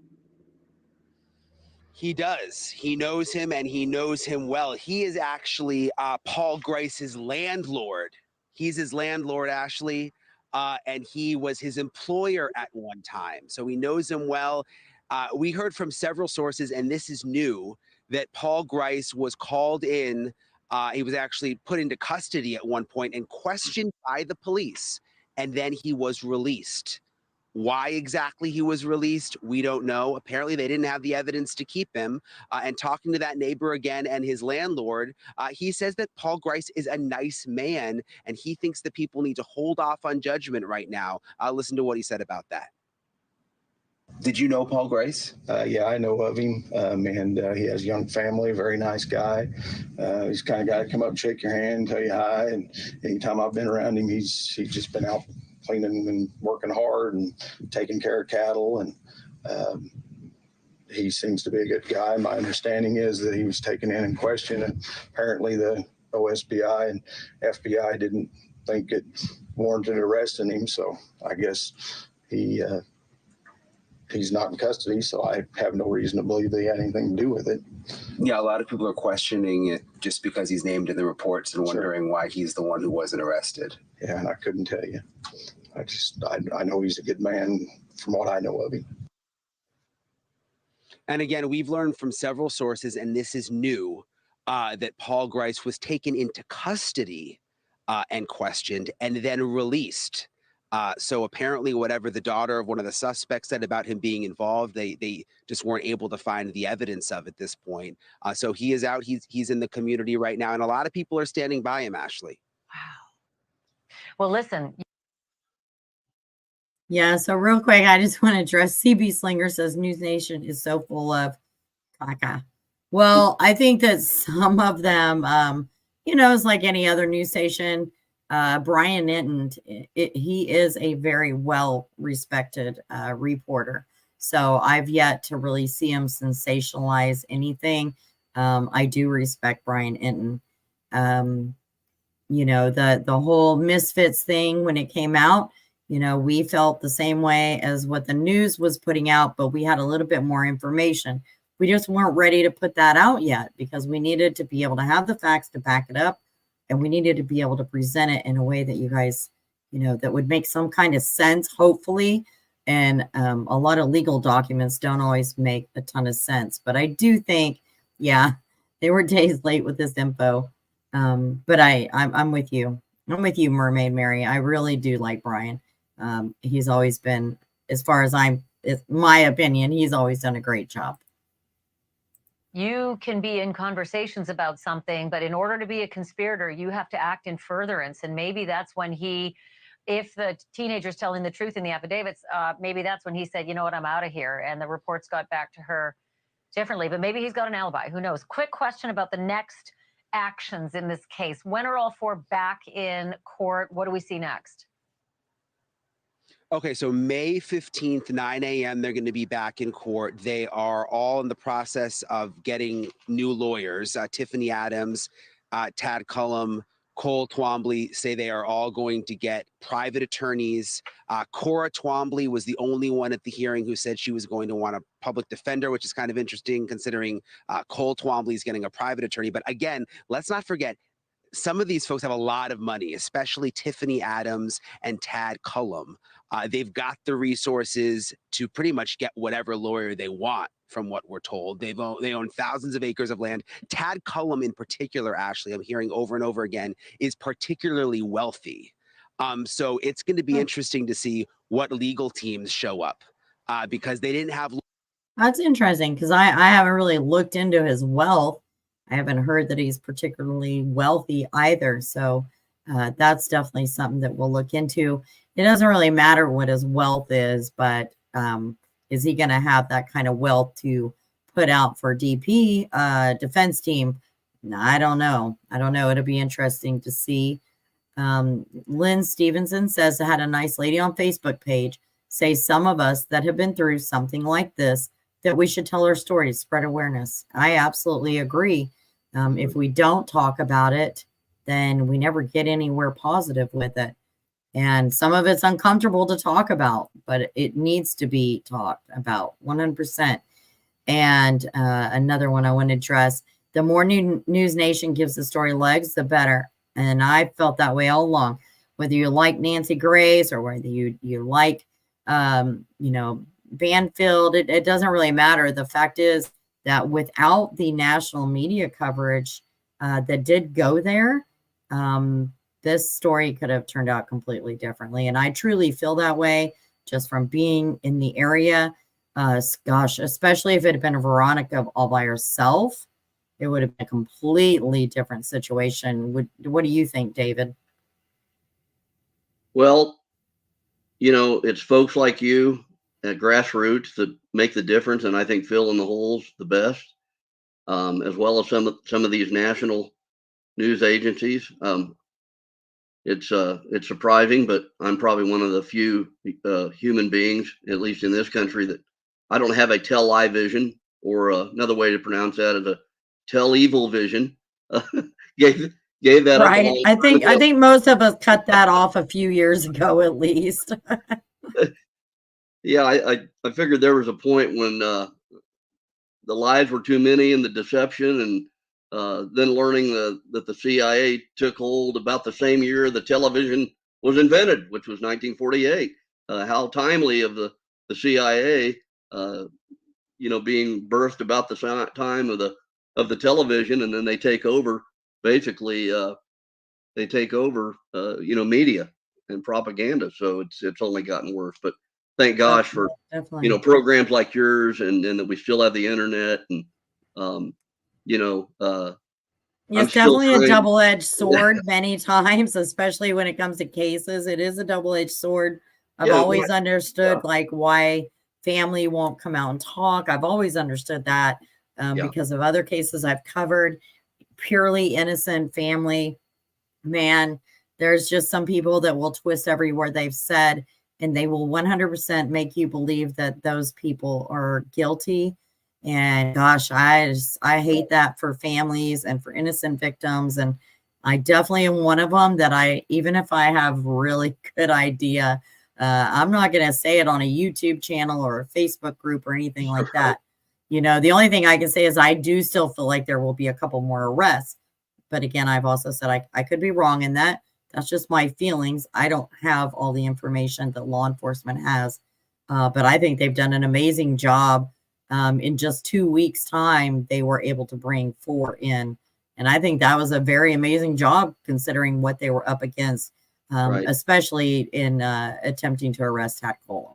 I think they felt there was going to be a much bigger fight, as I did, and many, many others felt the same way. So I'm glad it didn't come out that way. I won't follow their, the CBS all-seeing eyeball and faux news and CNN Criminal News Network, not to offend right. But something that's really heavy on my heart is these 2 little girls. I don't think that, and maybe I've missed a lot, and probably for their privacy, I absolutely respect that. Is what is the best case scenario of custody for these little girls? And it's the one thing when I see them, I see my 2 daughters, both little gingers, beautiful red hair little girls, and my heart breaks for them. And definitely. And I think there's going to be another custody battle to ensue. And that's sad as well. I mean, I'm just concerned about, where they're going to be. Right. And it's and just to verify, Veronica has a boy and a girl. So those are her 2. They're, I believe, 6 and 8 right now. And then Jilian has 4. She has 4. One has already graduated, but still definitely very close to her family. We have Lynn in the backstage. Lynn, let me put the cover up here real quick. If you'll just show me your face once I tell you.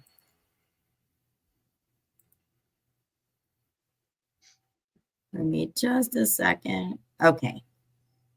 All right.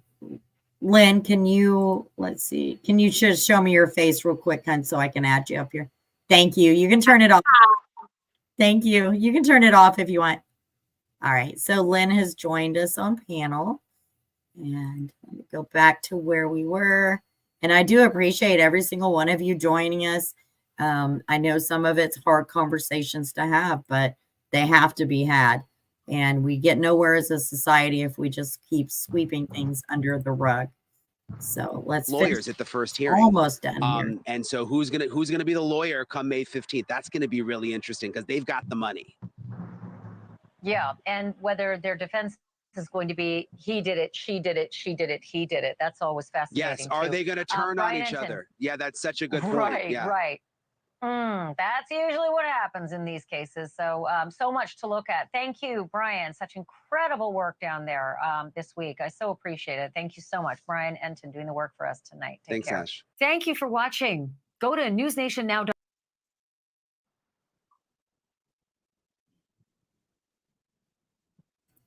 All right. So that was that. That was on the fifth person, whatever.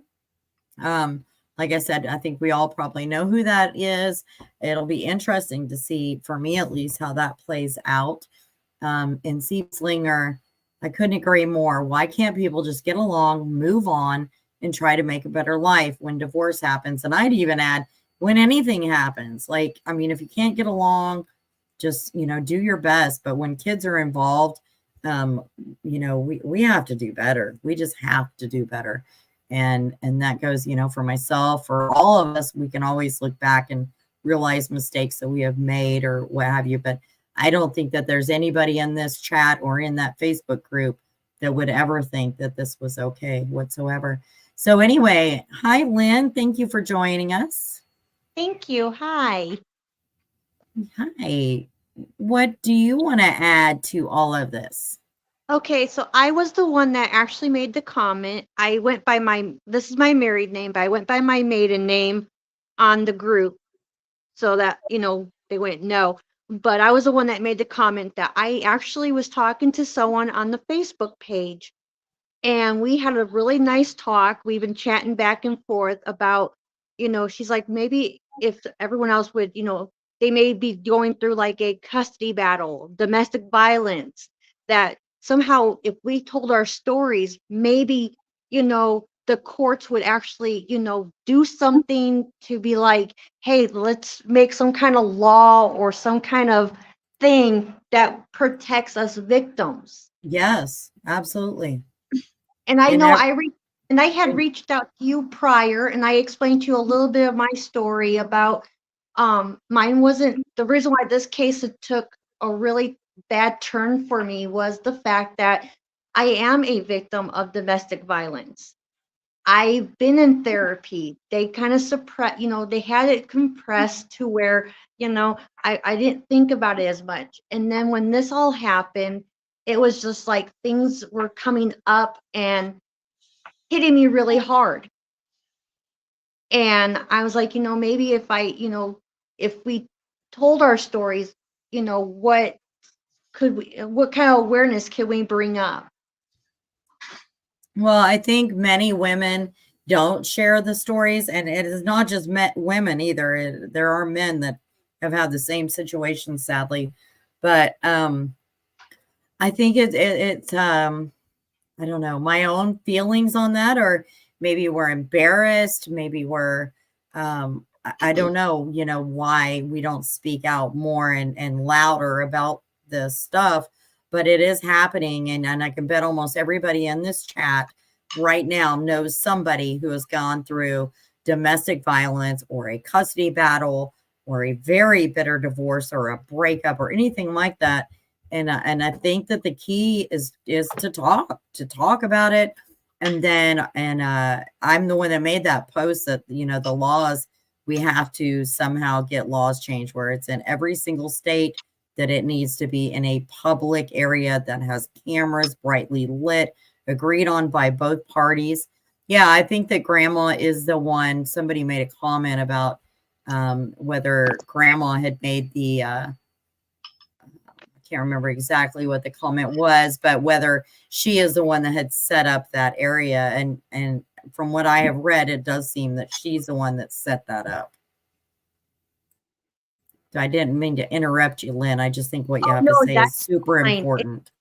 I know it, I had mine so suppressed that I didn't think about it and stuff, but after, being on your live and being in that chat room actually gave me strength to offer to tell you guys my story of what I've gone through and stuff. So your page, not only is the page positive, so is your lives. Oh, I so appreciate that. And I'm sorry that you've been through it, but seriously, you speaking on it, that allows the next person to feel comfortable to speak on it, and the next and the next and the next, and until you know it, now we're all going to be talking about it, and we're not going to just keep sweeping it under the rugs. We're going to make judges pay attention. We're going to make law enforcement pay attention, and that they need to take those, if somebody goes to them, like in Veronica's case, multiple times she had gone to law enforcement and she was shoved aside. Wrangler. I think I seen that on the page that you did say that, and I go, Yeah. I feel strongly about that. I actually asked when I was going to North Carolina, and mine was just a domestic violence against my ex who literally beat me, and I was trying to testify, and his mom was, she had faked damaged property and have made false for them to have warrants, but they were all false warrants.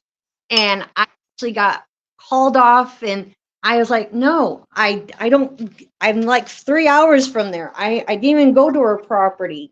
I didn't have a car. I didn't have a license. And then I miraculously I made it to the hearing, and they brought me through the back, making me feel like I was not only a victim, but I felt like a prisoner because I had to go through the back way into the courthouse. And they took me. You had to go through the back way, not the other person. You had to. And that is where a lot of like the shame and things like that come into play. And it's not right. It's not fair. And as a society, we have to find a way to change, that old school or whatever you want to call it. There's no reason why you should have had to go through a back door at all. None. I mean, I think my attorney thought it would be best because they're like, oh, my attorney was looking out for me. The other, like the North Carolina police, they could give a rat's. They didn't care. They were like, oh, we have other things to do. I'm like, I'm important. Somehow I'm important and stuff. I go, something has to change. And I left that courthouse to meet up with friends because I didn't feel safe, and I wasn't getting that police protection. I wasn't getting anything. And as I walked out of this courthouse, right in front where they had like the security guard, my ex's mom was in her car, and she jumped the curb and aimed right at me, and I jumped out of the way. If I had not jumped, she probably would have ran me over. And I was like, I looked around, and I looked, and the security guard, I go, did you see that? And he goes, yeah. I go, so I went in, and I go, I'm making phone calls, and I actually found someone to come get me in their vehicle, and we drove around so that we knew she wasn't going to follow. Right. I could not wait to get out of North Carolina. And the bad part of it, I lost my son for it because he held my son. Pretty much, he filed for custody. Of course, he was granted and stuff like that. And he only wanted my son because he thought I was going to be dumb enough to go back, and I didn't.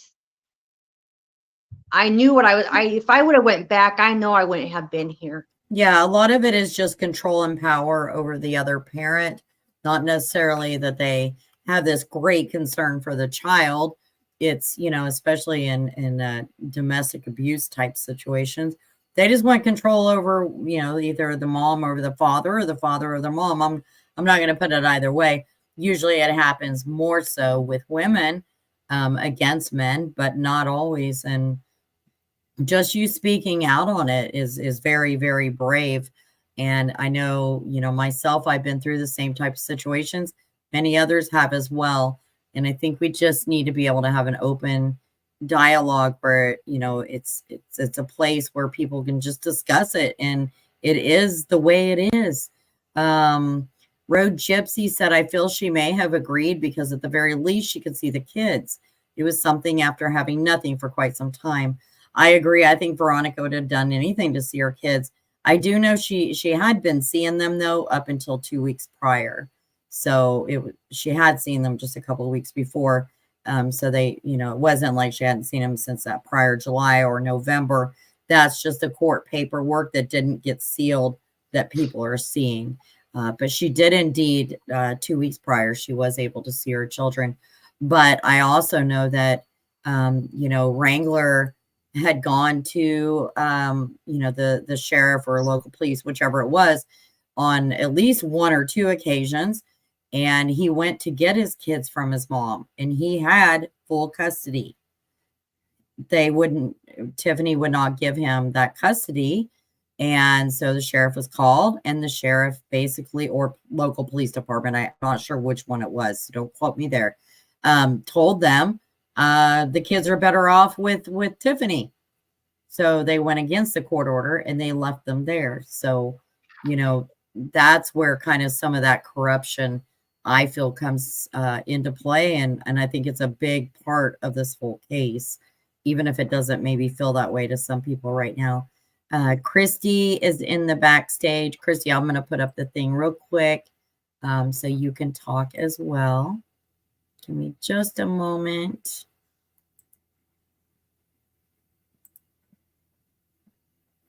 Hold on. Don't put your camera on.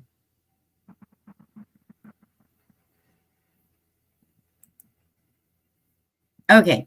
Christy, if you can just show me your face real fast so I know you're not going to flash us or anything like that, and then you can turn it right back off. Okay, so she dropped back down. All right. Okay, you can continue on, Lynn. Sorry about that. Oh no, like I think said, people get nervous when you say show me your face. It's not like I'm trying to take screenshots of your face. No, but you want to know who you're YouTube is talking- definitely known for having trolls that'll come along, and they will definitely flash your entire chat and things like that. And we do not want any of that nonsense over here. So that's the only reason I asked for that. But yeah, definitely continue on. But like I said, I went through all that, and it's like, oh, how did I survive all this? And for, because I kept telling myself every time I would listen to your live or the news and stuff, I'm like, how am I here and she's not? What could we have done to prevent this? And I thought I read somewhere, I don't know for sure, but I read somewhere that the grandma was always good about changing locations. She did ask her to change locations multiple times, and Veronica would go along with it. And that is true. Okay, I think Veronica was just willing to do whatever she had to do to keep the peace the best she possibly could with Tiffany so that she could continue seeing her children, meanwhile fighting for more visitation and most likely eventual, full custody of the kids. So, yeah. I wonder if they're going to do something about like the courts and the police that didn't take Veronica's stuff seriously. Are they going to have any repercussions? I sure hope so, and I hope that we're able to bring that forward. Obviously, we're going to make sure we have all our facts lined up. We have a fairly good idea of the players, and I hope that, well, I say hope. I have no doubt that the FBI and OSBI also has the same information. Now, are they looking at that kind of angle? That I don't know. But they will be soon if they're not already, because we are going to talk about it. We are going to talk about the corruption. And, if those people that were corrupt don't like that, well, then don't be corrupt. It's that simple. A lot of people could have helped in this situation, and they turned their heads. And I'm not talking the average citizen. I'm talking people in law enforcement or judges, what have you. And another thing that really upsets me, I understand why the female judge, I understand why she's had 24/7 protection since this happened. But why was Veronica given protection? Why was Wrangler's grandmother never given that kind of protection? All of these other people that had X's on their backs, and some still do, they haven't gotten any protection. And I don't understand. It's a shame that, that happened. It's like, you think about it and you're like, well, what happens if she was able to get a police escort? And then some lady goes, well, you would have probably had the same outcome. I go, probably, but if an officer was at least there, the outcome probably wouldn't have been, the deaths. Exactly. Yeah. So there might have Exactly. been, there might have been shots or whatever, but it would have prevented deaths. Jillian and Veronica both would have been here. Well, I know that Tiffany absolutely did not see Jillian as a fair party. So Tiffany chose her one person. That's the Brune lady. Veronica was able to choose. Well, Veronica originally had chosen some people, and Tiffany didn't like that. She said those are just like friends, buddies, whatever, of hers, and so she made them change them. So then Veronica changed, and she has, the three that were Tiffany approved of and the court approved of to supervise. And that weekend, Tiffany did indeed call the normal supervisor, Brune, Cheryl, and said that her services were not going to be needed for the next couple of weeks. And in place, Veronica was next in line. So if Cheryl couldn't show, then Veronica was able to use one of hers.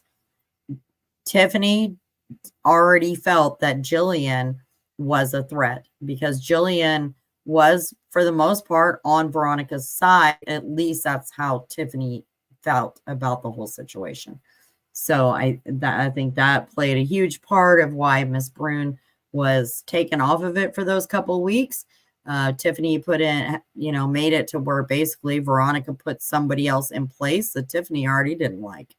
Already felt that, she was conniving against her and whatever her crazy thinking was to keep these kids. I wonder if Veronica actually had any kind of red flags to, did she just think, oh, nothing's going to happen? I mean, I wonder what they were going through. I think that she had, I know Veronica had tons and tons of red flags. I think that she was just at a point, she had tried everything. Nobody was listening. Law enforcement wasn't listening. Judges weren't listening. And she just did the best she could with what she had at the time. And like I said, in the beginning of the live, we all saw what kind of an attorney Tiffany had for herself in a custody issue. Insane to have that kind of an attorney. And then there's single mom Veronica trying to get her stuff together, trying to get her kids back. You can't possibly think that a normal single mom can fight against something like that. You just can't. And that part was very unfair. Kansas Cajun asked, I wonder if they're going to be tried all together or separate. I mean, based on other trials I've watched, I would think they're going to be tried separately. But I see Lisa thinks to save money, they'll try for one trial. I'm sure the defense will apply to sever them. Yeah, I don't think they're going to be tried together. I also think that the defense will put in a motion to move where the case is tried at. I don't think it's going to happen in Guyman, Oklahoma. There's so much coverage there. The rest of Oklahoma isn't quite as aware. So I do think they're going to move to change the venue on that. Yeah, because if they have juries, half those people on the juries, they're gonna. Right. Yeah. They're gonna be like, try finding somebody in that area that hasn't heard of the case and hasn't already formed an opinion. That's going to be very, very difficult, I think. I had people in Illinois. They're like, hey, have you heard about this? I'm like, yeah. I live in Kansas, and everyone in Kansas knows. So I honestly don't know where they would be able to go that no one's actually heard.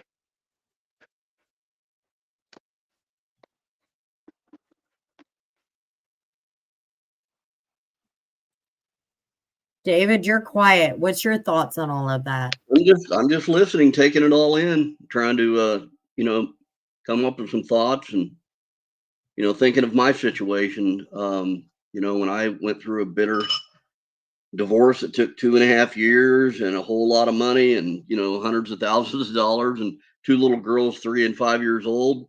I can't take credit for it, but, the one thing that a good counselor shared with me was that, as much turbulence as there is going to be between the divorcing parties of mom and dad, it's the kids that are, being torn apart. And going through that myself as a child when I was 7 years old, a long time ago, you know, hearing my dad say a lot of disparaging things about my mom and my mom not doing so. I did not want to be a part of that when I went through it. And I told my daughters, that as it went through, they got, a little older, started out, they're 3 and 5, but getting older, my youngest one day just said, do you hate my mom? Aw. And she was about 5.5 at that point. And I said, how could I ever hate your mother?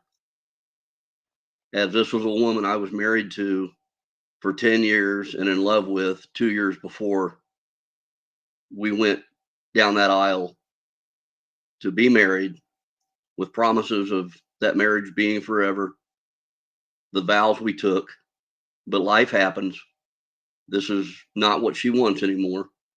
She's going to go her way and I'm going to go mine. Number one, I could never hate her. And really what it came down to is she said, well, would you hate me because I'm half of her? It just blew me away. I said, I loved your mother. I still do as a person. I always will.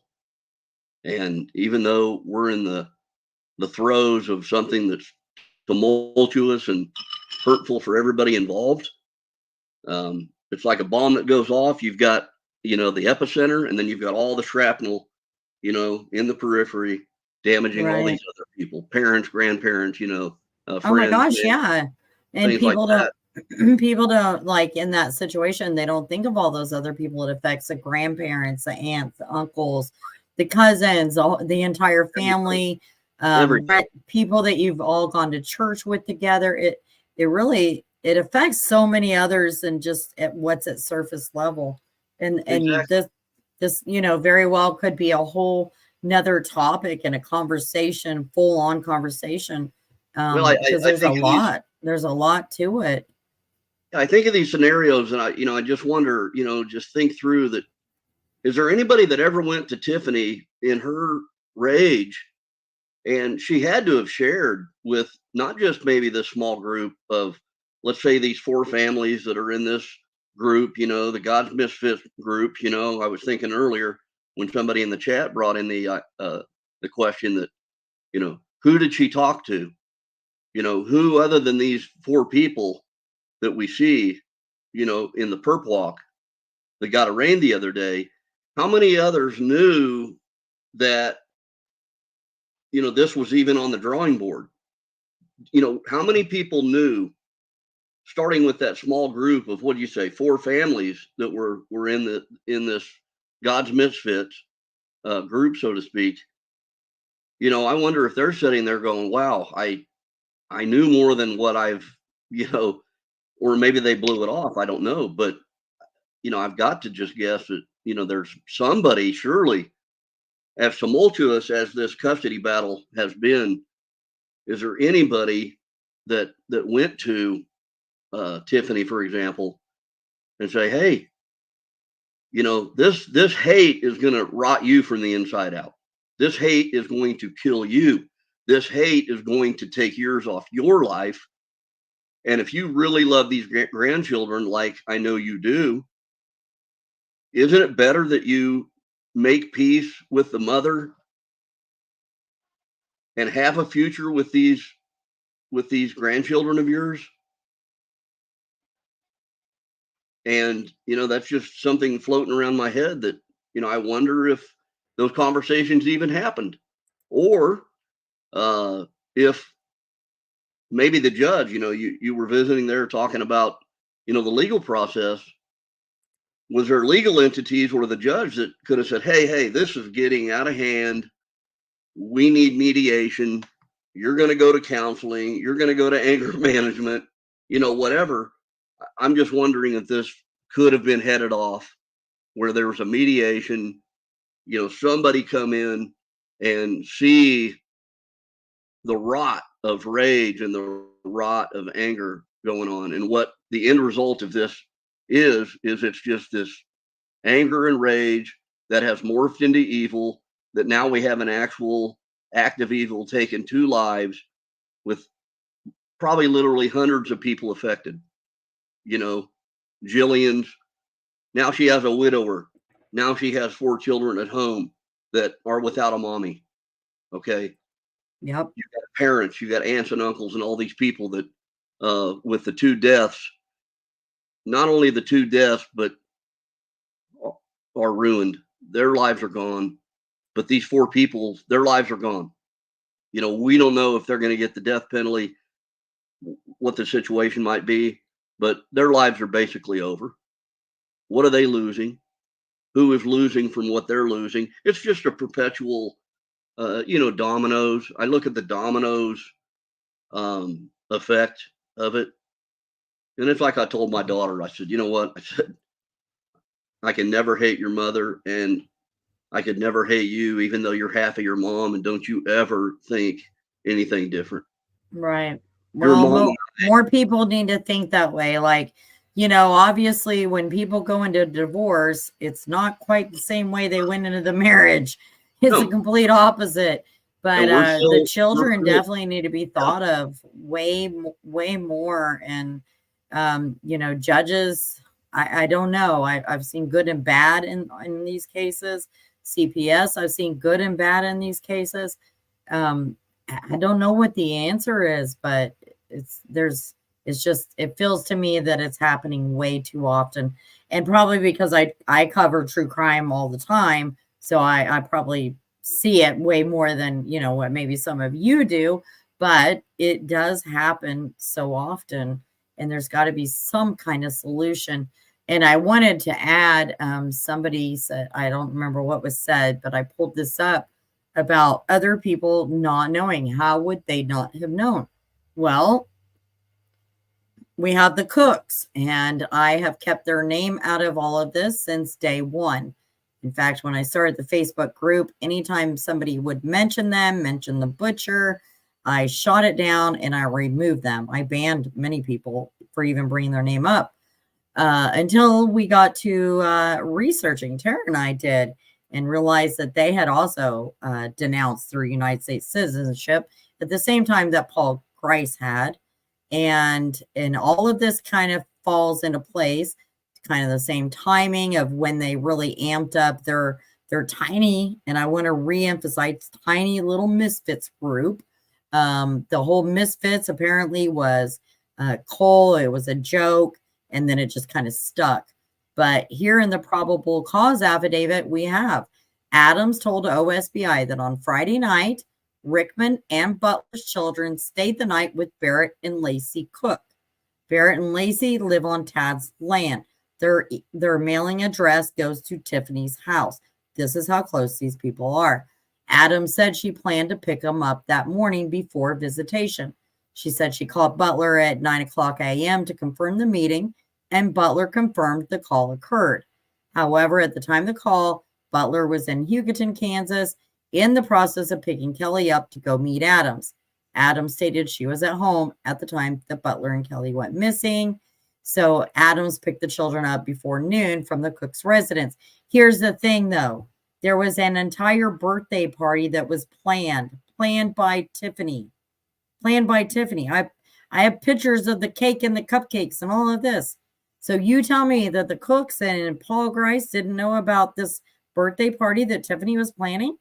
How was she planning a birthday party with these children for the daughter? It was her birthday. How was she planning a birthday party where she had ordered cakes and cupcakes and all this other stuff, but yet she was taking them to their mom for the day? You make that make sense to me, because I can't make it make sense. That makes You no know, sense to me. well, it probably does to the criminal mind that she wanted to weave that in there to say, oh, that's part of my alibi.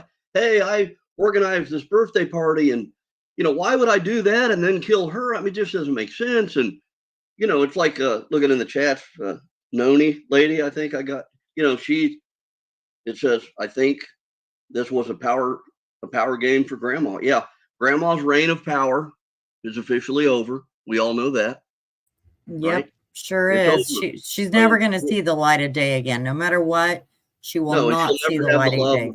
and she'll never have the love of her grandchildren. Once they get old enough to know what she's done, number one, depending on how this legal machine is going to run and how far down the road it goes, she may be gone before they would ever get of age where they're going to comprehend what she's done. So it's tragic. It's sad. I just, along that, like I was saying earlier about the courts, I think the courts are so overwhelmed, and if they're not overwhelmed, they're jaded by the volume of these cases going through the system. Yep, that's absolutely true. My own family has our own personal experience with something quite somewhat similar. Not like to this extent where, mom was going to do anything, but, my son did have to get his daughter out of a really bad situation where we had to drive, 18 hours to get there. And mom was supposed to bring daughter to court that day, and she didn't. And my son got full custody at that point, but we had to wait till the next morning to pick up granddaughter. At this point, she was only about 3. And I remember thinking all night, and don't take this out of context, I'm just saying how I felt. If that bee does not have her with her in the morning, all hell will break loose. I will track her down all across the country. So I can kind of get that grandparent kind of feeling. My grandchild had been through quite a bit. In that case, Right. I don't understand why they couldn't have told the mother right then and there, we're going to sit here and wait, and you're going to produce her to the court. All right. And then the father is taking custody. There was very valid reasons for that to happen, but it didn't happen. And she very well could have taken off with her overnight by the next morning. And then again, then we'd have another, a horrible situation. So some of those things definitely have to change. It's just a mess. And I think the courts, like you said, they're overrun. CPS is overrun. We have too much BS that doesn't really need to be dealt with. And then we have a whole lot of BS that does need to be dealt with. Right. Yeah. I mean, if you think about it, it doesn't matter if it's, small town USA or big city metropolis, the cases flooding the courts. That's why I say that I think the people in the system, only being human, are overwhelmed, and they're jaded, and they see so much of, the tumultuous things that are tied into these cases, but you don't have an outcome like this, right? I mean, what are the odds? What are the Right. statistical odds? What are the statistical odds that something like that, what has happened with these dynamics, right? And the number of people involved, what are the statistical odds that something like this would happen? Yeah. And, I don't mean to, in any way, take away from the severity and, the depth of evil that has been perpetrated here. And being in a fallen world and where we're at and what we as a human race have to deal with, we don't see these things. You can't, unless you really, study for years and years, you have these forensic people that, study crime their whole life. And thank God we have them in the world to solve, the crimes that are perpetrated.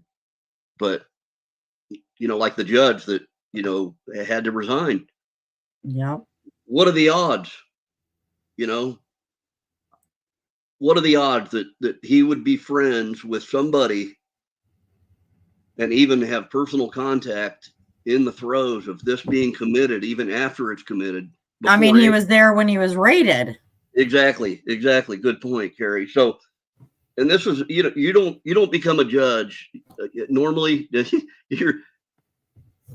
judges are not idiots, and they're very discerning, and they imagine how many people that judge has sit and presided over and heard. Imagine what he's heard as a judge, how much BS he's heard, right?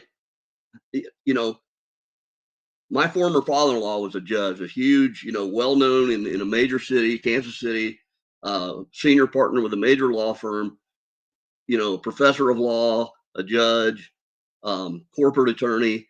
He's heard it all, and we've had a lot of those discussions about, things he had seen over years, and how to read people, and what they're saying and what they really mean are two different things, and discerning that stuff.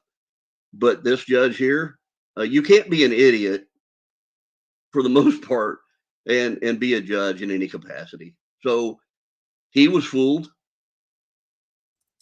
So I think there's a lot of people beating themselves up, Monday morning quarterbacking Yes, I agree. themselves. And I want people to extend grace to themselves and grace to others that, hey, who would have seen this coming? And I hope people don't beat themselves up too much, because I know that's probably easy to do, especially people in that community, and look at the impact on that community and the shame a lot of people are feeling. And, those are some of the best people you could ever come across in small communities. People are people. Yeah, And they truly are. And I can tell everybody here, I mean, these people that know them very, very well, these people that, were friends, or they are struggling really hard with coming to grips with people they thought were good people.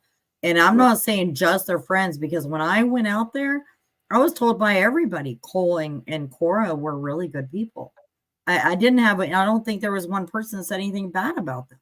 So the whole community that have known these people for their whole lives, have worked with them, have worked beside them, they're really having a hard time coming to grips with this. And I want us to keep all of them in mind too. It's so affected so many people. And I can't even imagine thinking like, our friend down the road, that we talk with often, all of a sudden to see something like this come out in the news, I would be absolutely floored. I would never, and then I'm sure that at a certain point, then you go, well, shit, in hindsight, maybe there was that red flag, but that's not, I'm a trusting person until you give me a reason not to. And I really think that it's just, I think Road Gypsy said it best. It's such a shock that's rippling through the entire community.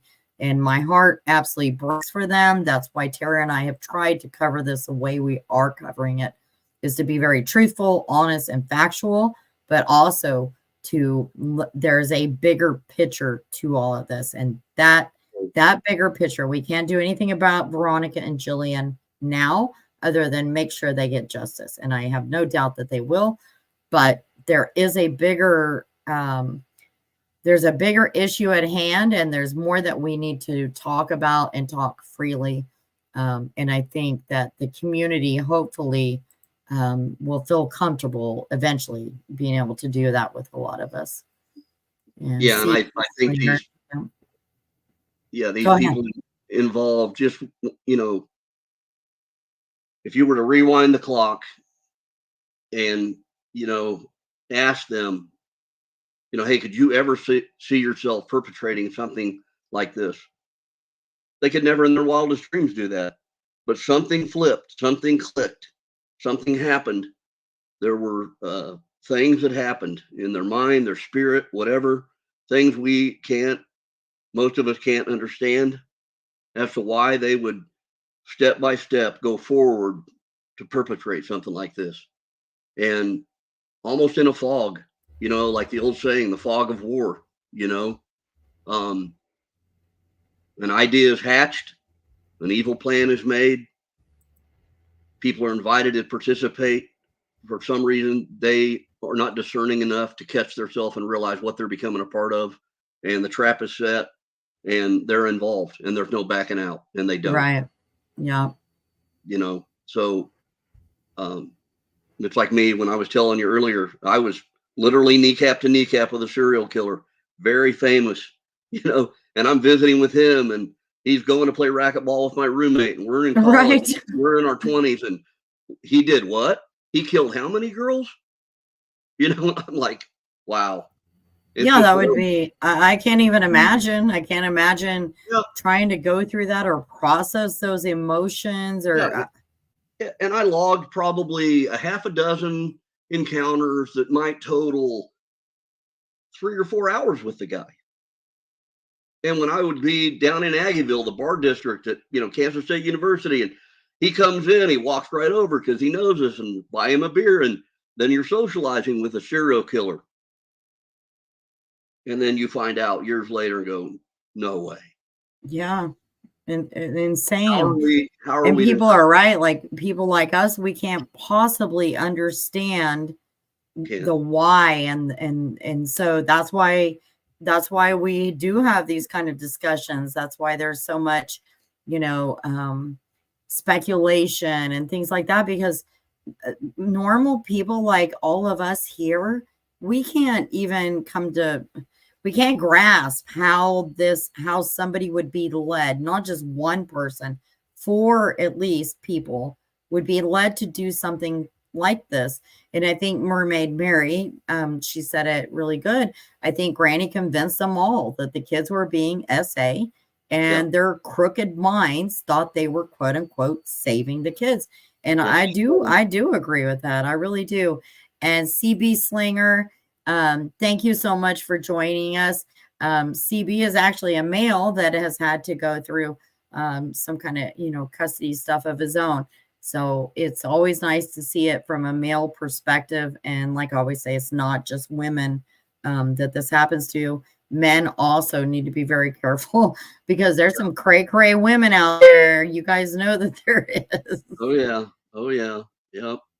I just wonder, you know, with these 4 you mentioned, at least 4, how many others were there others, and I can only imagine there are, that knew about this plan? Right. And since That they this is were, speculation, I also wonder, is this the first time? I mean, it was pretty crappily played out for planning it. yeah, and But wasn't it Cole's, I mean, kind yeah, of but suspicious, his son, and it seems like it was awful easy for 4 people to pull this off, which makes it hard for me to believe it's the first time. right. I mean, I don't know, but we're gonna be looking into all of that for sure. Yeah.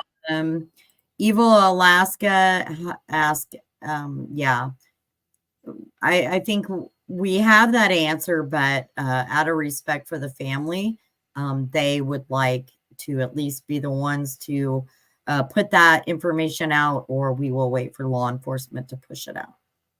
Yeah, I just want to say, and you know, hope everybody, those of you out there that are praying people, pray for the families, pray for the children, the community, and all the friends and family and everybody affected by this, the whole community.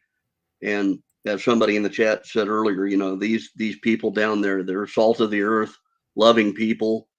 You know, the blessing is that 99% of probably most everywhere you go, people want to do the right thing. Their hearts are in the right place. I'm not ignorant to the fact that evil exists. It does, and I've seen it. And I'm aware of it. I'm a realist, probably too much so. But yeah, I tend to be the same. I don't get too shocked over things. I've covered enough true crime that, you know, I don't want to say I'm immune, because I definitely, you know, there's been lives that I broke down on, you know, I'm not immune to it. Like my heart and soul go into any of these, and some are a whole lot harder than others. Yeah. But you're so right. And never let your heart be hardened. Exactly. Yep. And that's why we can't understand it. And that's why we're talking about it. Well, and I think that's the crux of grandma here and leading the blind. You know, you hear the phrase, you know, blind leading the blind. Grandma wasn't blind. Grandma's heart was hardened. Grandma's the ringleader. She led the charge for the commission of this brutal, horrific crime. And these were followers that fell in line, and her heart was hardened, and nobody's a winner in this at all. No, they're not. And since this is like speculation, just this open discussion, this is my opinion. Well, maybe I shouldn't say. Maybe I shouldn't say quite yet. Why not? Why not? Well, I think I just think there's going to be a little bit more to come. I agree. I agree. Yeah. Yeah. I don't think there's any way there can't be. Mm-mm. It just seems it's the ends of it seem maybe initially that they're clean cuts, but you've been around this enough to know there's usually more. There's more going to come. Yeah. Yeah. And my gut feeling is usually right on. You know, I was given 5 or 6 names at the very beginning of the case, and those have all come out to play. The only one that didn't was Paul Grice. I will say that was a name that was never mentioned to me. But the rest absolutely were. You know, I did have my own run-in of shenanigans with them while I was out there for 6 days. That was right. Fine. You know, I run off adrenaline, so that's okay with me. They didn't run me out of town, I'll tell you that much. So there's that. So the last thing I want to play real quick. I do want to play this video. And this is really, you know, like the community and the family supporters of the murdered moms speak out at the court hearing. So I want to play this real quick. And the surrounding towns all driving miles just to come to the court hearing today. Many of them telling me they just wanted to support the victims. To show the family our support. There's not much we can do, but as a community, we can come together and rally around the families right now. I mean, you go to the store and people are talking about it. Communities rallying together Wednesday in support of 2 Kansas women who lost their lives in the Oklahoma Panhandle. Outside the courthouse, dozens of people lined up, also in support. It's consumed my life. I'm just glad that the people that need to be caught got caught. The sheriff of Texas County telling me how tight-knit the community is and how the tragedy has affected everyone. This is a tough deal, all right?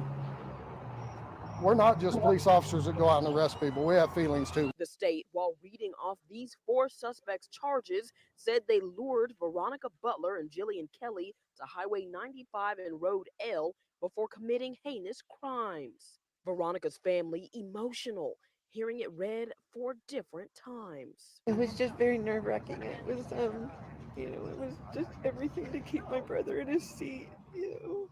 Saying the 2 didn't deserve this, and hopefully justice will be served. It's so heartbreaking. We lost a beautiful, beautiful young lady that would do anything for anybody. Stuff that movies are made of. It's not. This shouldn't be our life. And their next scheduled court appearance is May 15th at 9 a.m. Reporting in Guyman, Megan Mosley, KOCO 5 News.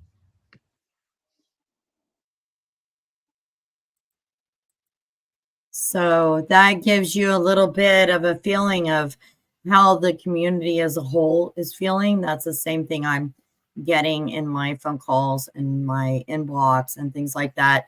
And again, I just want to say that our hearts absolutely go out to the families, their friends, their communities. I hope that in no way our Facebook group or this channel contributes to any of the harassment that anybody is getting that has not been named or involved. We try to shut that down just as quickly as we possibly can. And, you know, speculation is great. And I love a wonderful, we've had a great, very respectful conversation here this evening. And I truly appreciate all of you so much for doing that, because it has to be talked about, and it's going to have to be talked about over and over again. And there's gotta be a solution to this, you guys. There has to be a solution. And you know, Veronica and Jilian, this isn't going to be for no reason. There's a bigger reason for this. And I know somebody posted a comment in the Facebook group the other night, and a few people got a little bit upset. But basically it was that, you know, good things will come from this. And I truly believe that in my heart as well. I'm so sad that so many have to suffer for that, but I think the end result will be much better than it was before this happened. And so that's kind of my final words on all of that. You guys, Lynn, David, do you have anything else to say? I know someone did comment about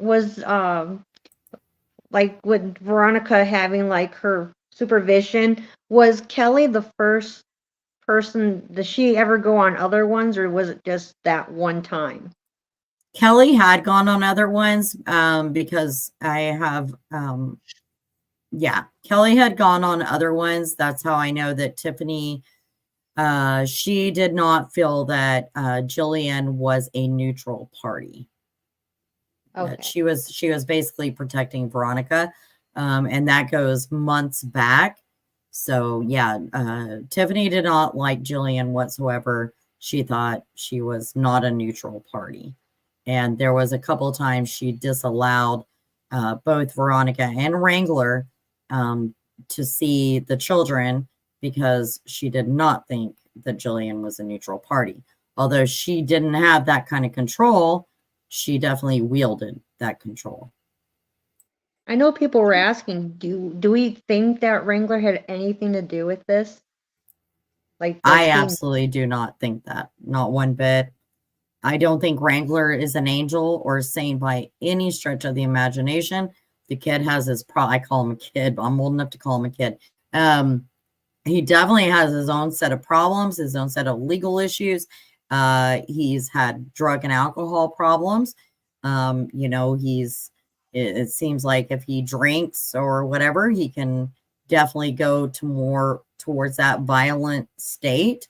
But on the flip side of that, I'm a human being, and I always try to see both sides, and I can see I can see how he got to where he's at. It doesn't excuse his behavior, but I can see how he got to where he's at. I just pray that his 6 months in rehab completely changes him and makes him a much better man. You know, because he has 3 children. He's got these 2 with Veronica. He also has another one that he gave up rights to. So I pray that at some point Wrangler gets it all together, because these children need they need somebody. And of course, Veronica's family loves them, and Wrangler's family, I know that they love the children as well. But I pray that he gets I pray he gets his shit together. I really do. But I don't think he was involved. I think his mom threatened him multiple times. Either way you look at it, it's a sad deal. Yeah, Granny being the control freak that she appears to be, she probably left him completely in the dark. That he would have been, if anything, a hindrance to her plan to pull this off. That's my opinion. Oh, 100%, 100%. And, you know, in that, supposedly, I mean, Wrangler called the law enforcement multiple times himself. And I do have proof of all that. I'm never going to share that kind of proof. like I always say, you can choose to believe me or not believe me, but I'm never going to give away a source that comes to me in confidence because, people, Gary, please use the word poop.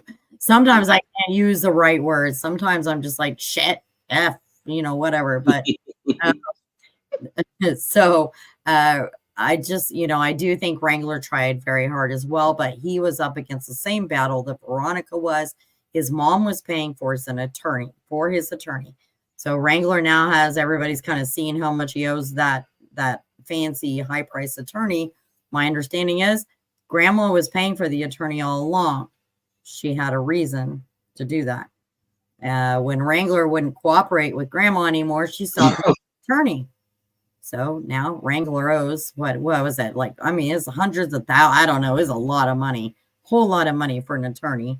And then right before he got his last charges, he found out that basically the attorney had fired him. So there's just a whole lot to all of this, so anyway, I hope that this provided kind of a place for everybody to hopefully talk about it. And maybe as time goes on, more will flow freely. I truly appreciate both you, David and Lynn, for, having the strength to come up on a panel, the courage. Yeah. Because let me tell you, I'm not a live streamer. I never was a live streamer. I've never once gone on a panel. I've been asked multiple times, and every time I have an anxiety attack and I just shrink back into the bushes and I just sit and watch. So let the fur fly, huh?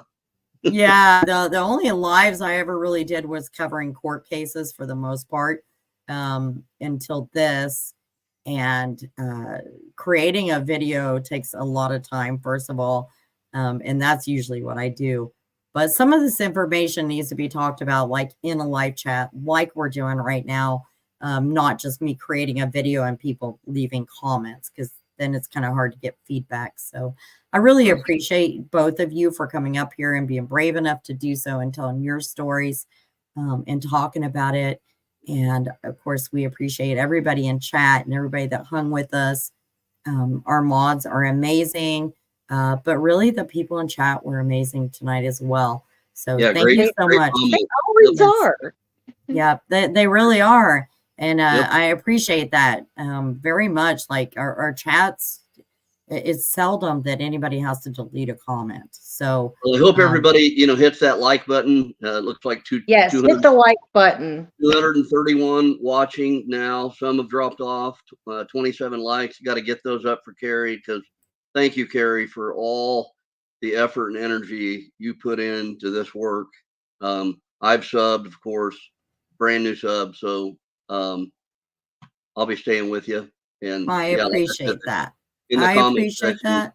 in the chat, a lot of good feedback, and I learned a lot from a lot of the good comments too, so. And Tara's not here this evening. Friday, Saturday nights are her night with hubby, and I 100% respect that. But I do want to give a shout out because Tara has been amazing. She has worked so hard with me while having a full-time job. And she's truly been amazing. So if you haven't seen her yet on my panels, please go watch those, because she's great. She's very professional. We both have the same kind of thoughts and opinions on how things should go, what should and should not be said. And so we just make a really good team. Sophie asked, can we come back and watch this? Of course. You can always do the replay. My live chat is always on replay as well, so you can see the chat. And yeah, so again, the like button is right underneath the video. Yeah, I keep hammering on mine, but it will only give me mine. And really, the best way that you can help, definitely like the video, subscribe. I cover other cases as well, so there's going to come a time when those of you that are only interested in this channel was just for this case, and I completely understand that. But for now, subscribe, and if you hit the little bell, anytime we go live, it will give you a notification. And we've been also putting those in the Facebook group. But again, I thank you guys so much. Thank you, the mods. Thank you for the members. Thank you to all your subscribers. Thank you so much, Lynn and David, for coming up on panel. I can't tell you how much I appreciate you guys. So with that, you're very welcome. So we're going being with you. Yeah, enjoyed it. You as well, both of you. Learned a lot. Thank you. So we're gonna end this for this evening, but we'll do it again soon. But again, I can't thank you all enough for being respectful and for coming and sharing your stories, and for the chat. You guys are just all amazing. So bless you, Carrie. Thank you. You guys have a wonderful evening. Take care of you. Take care of yours, and just be kind to each other. Love you all. Good night. Bye-bye. Night.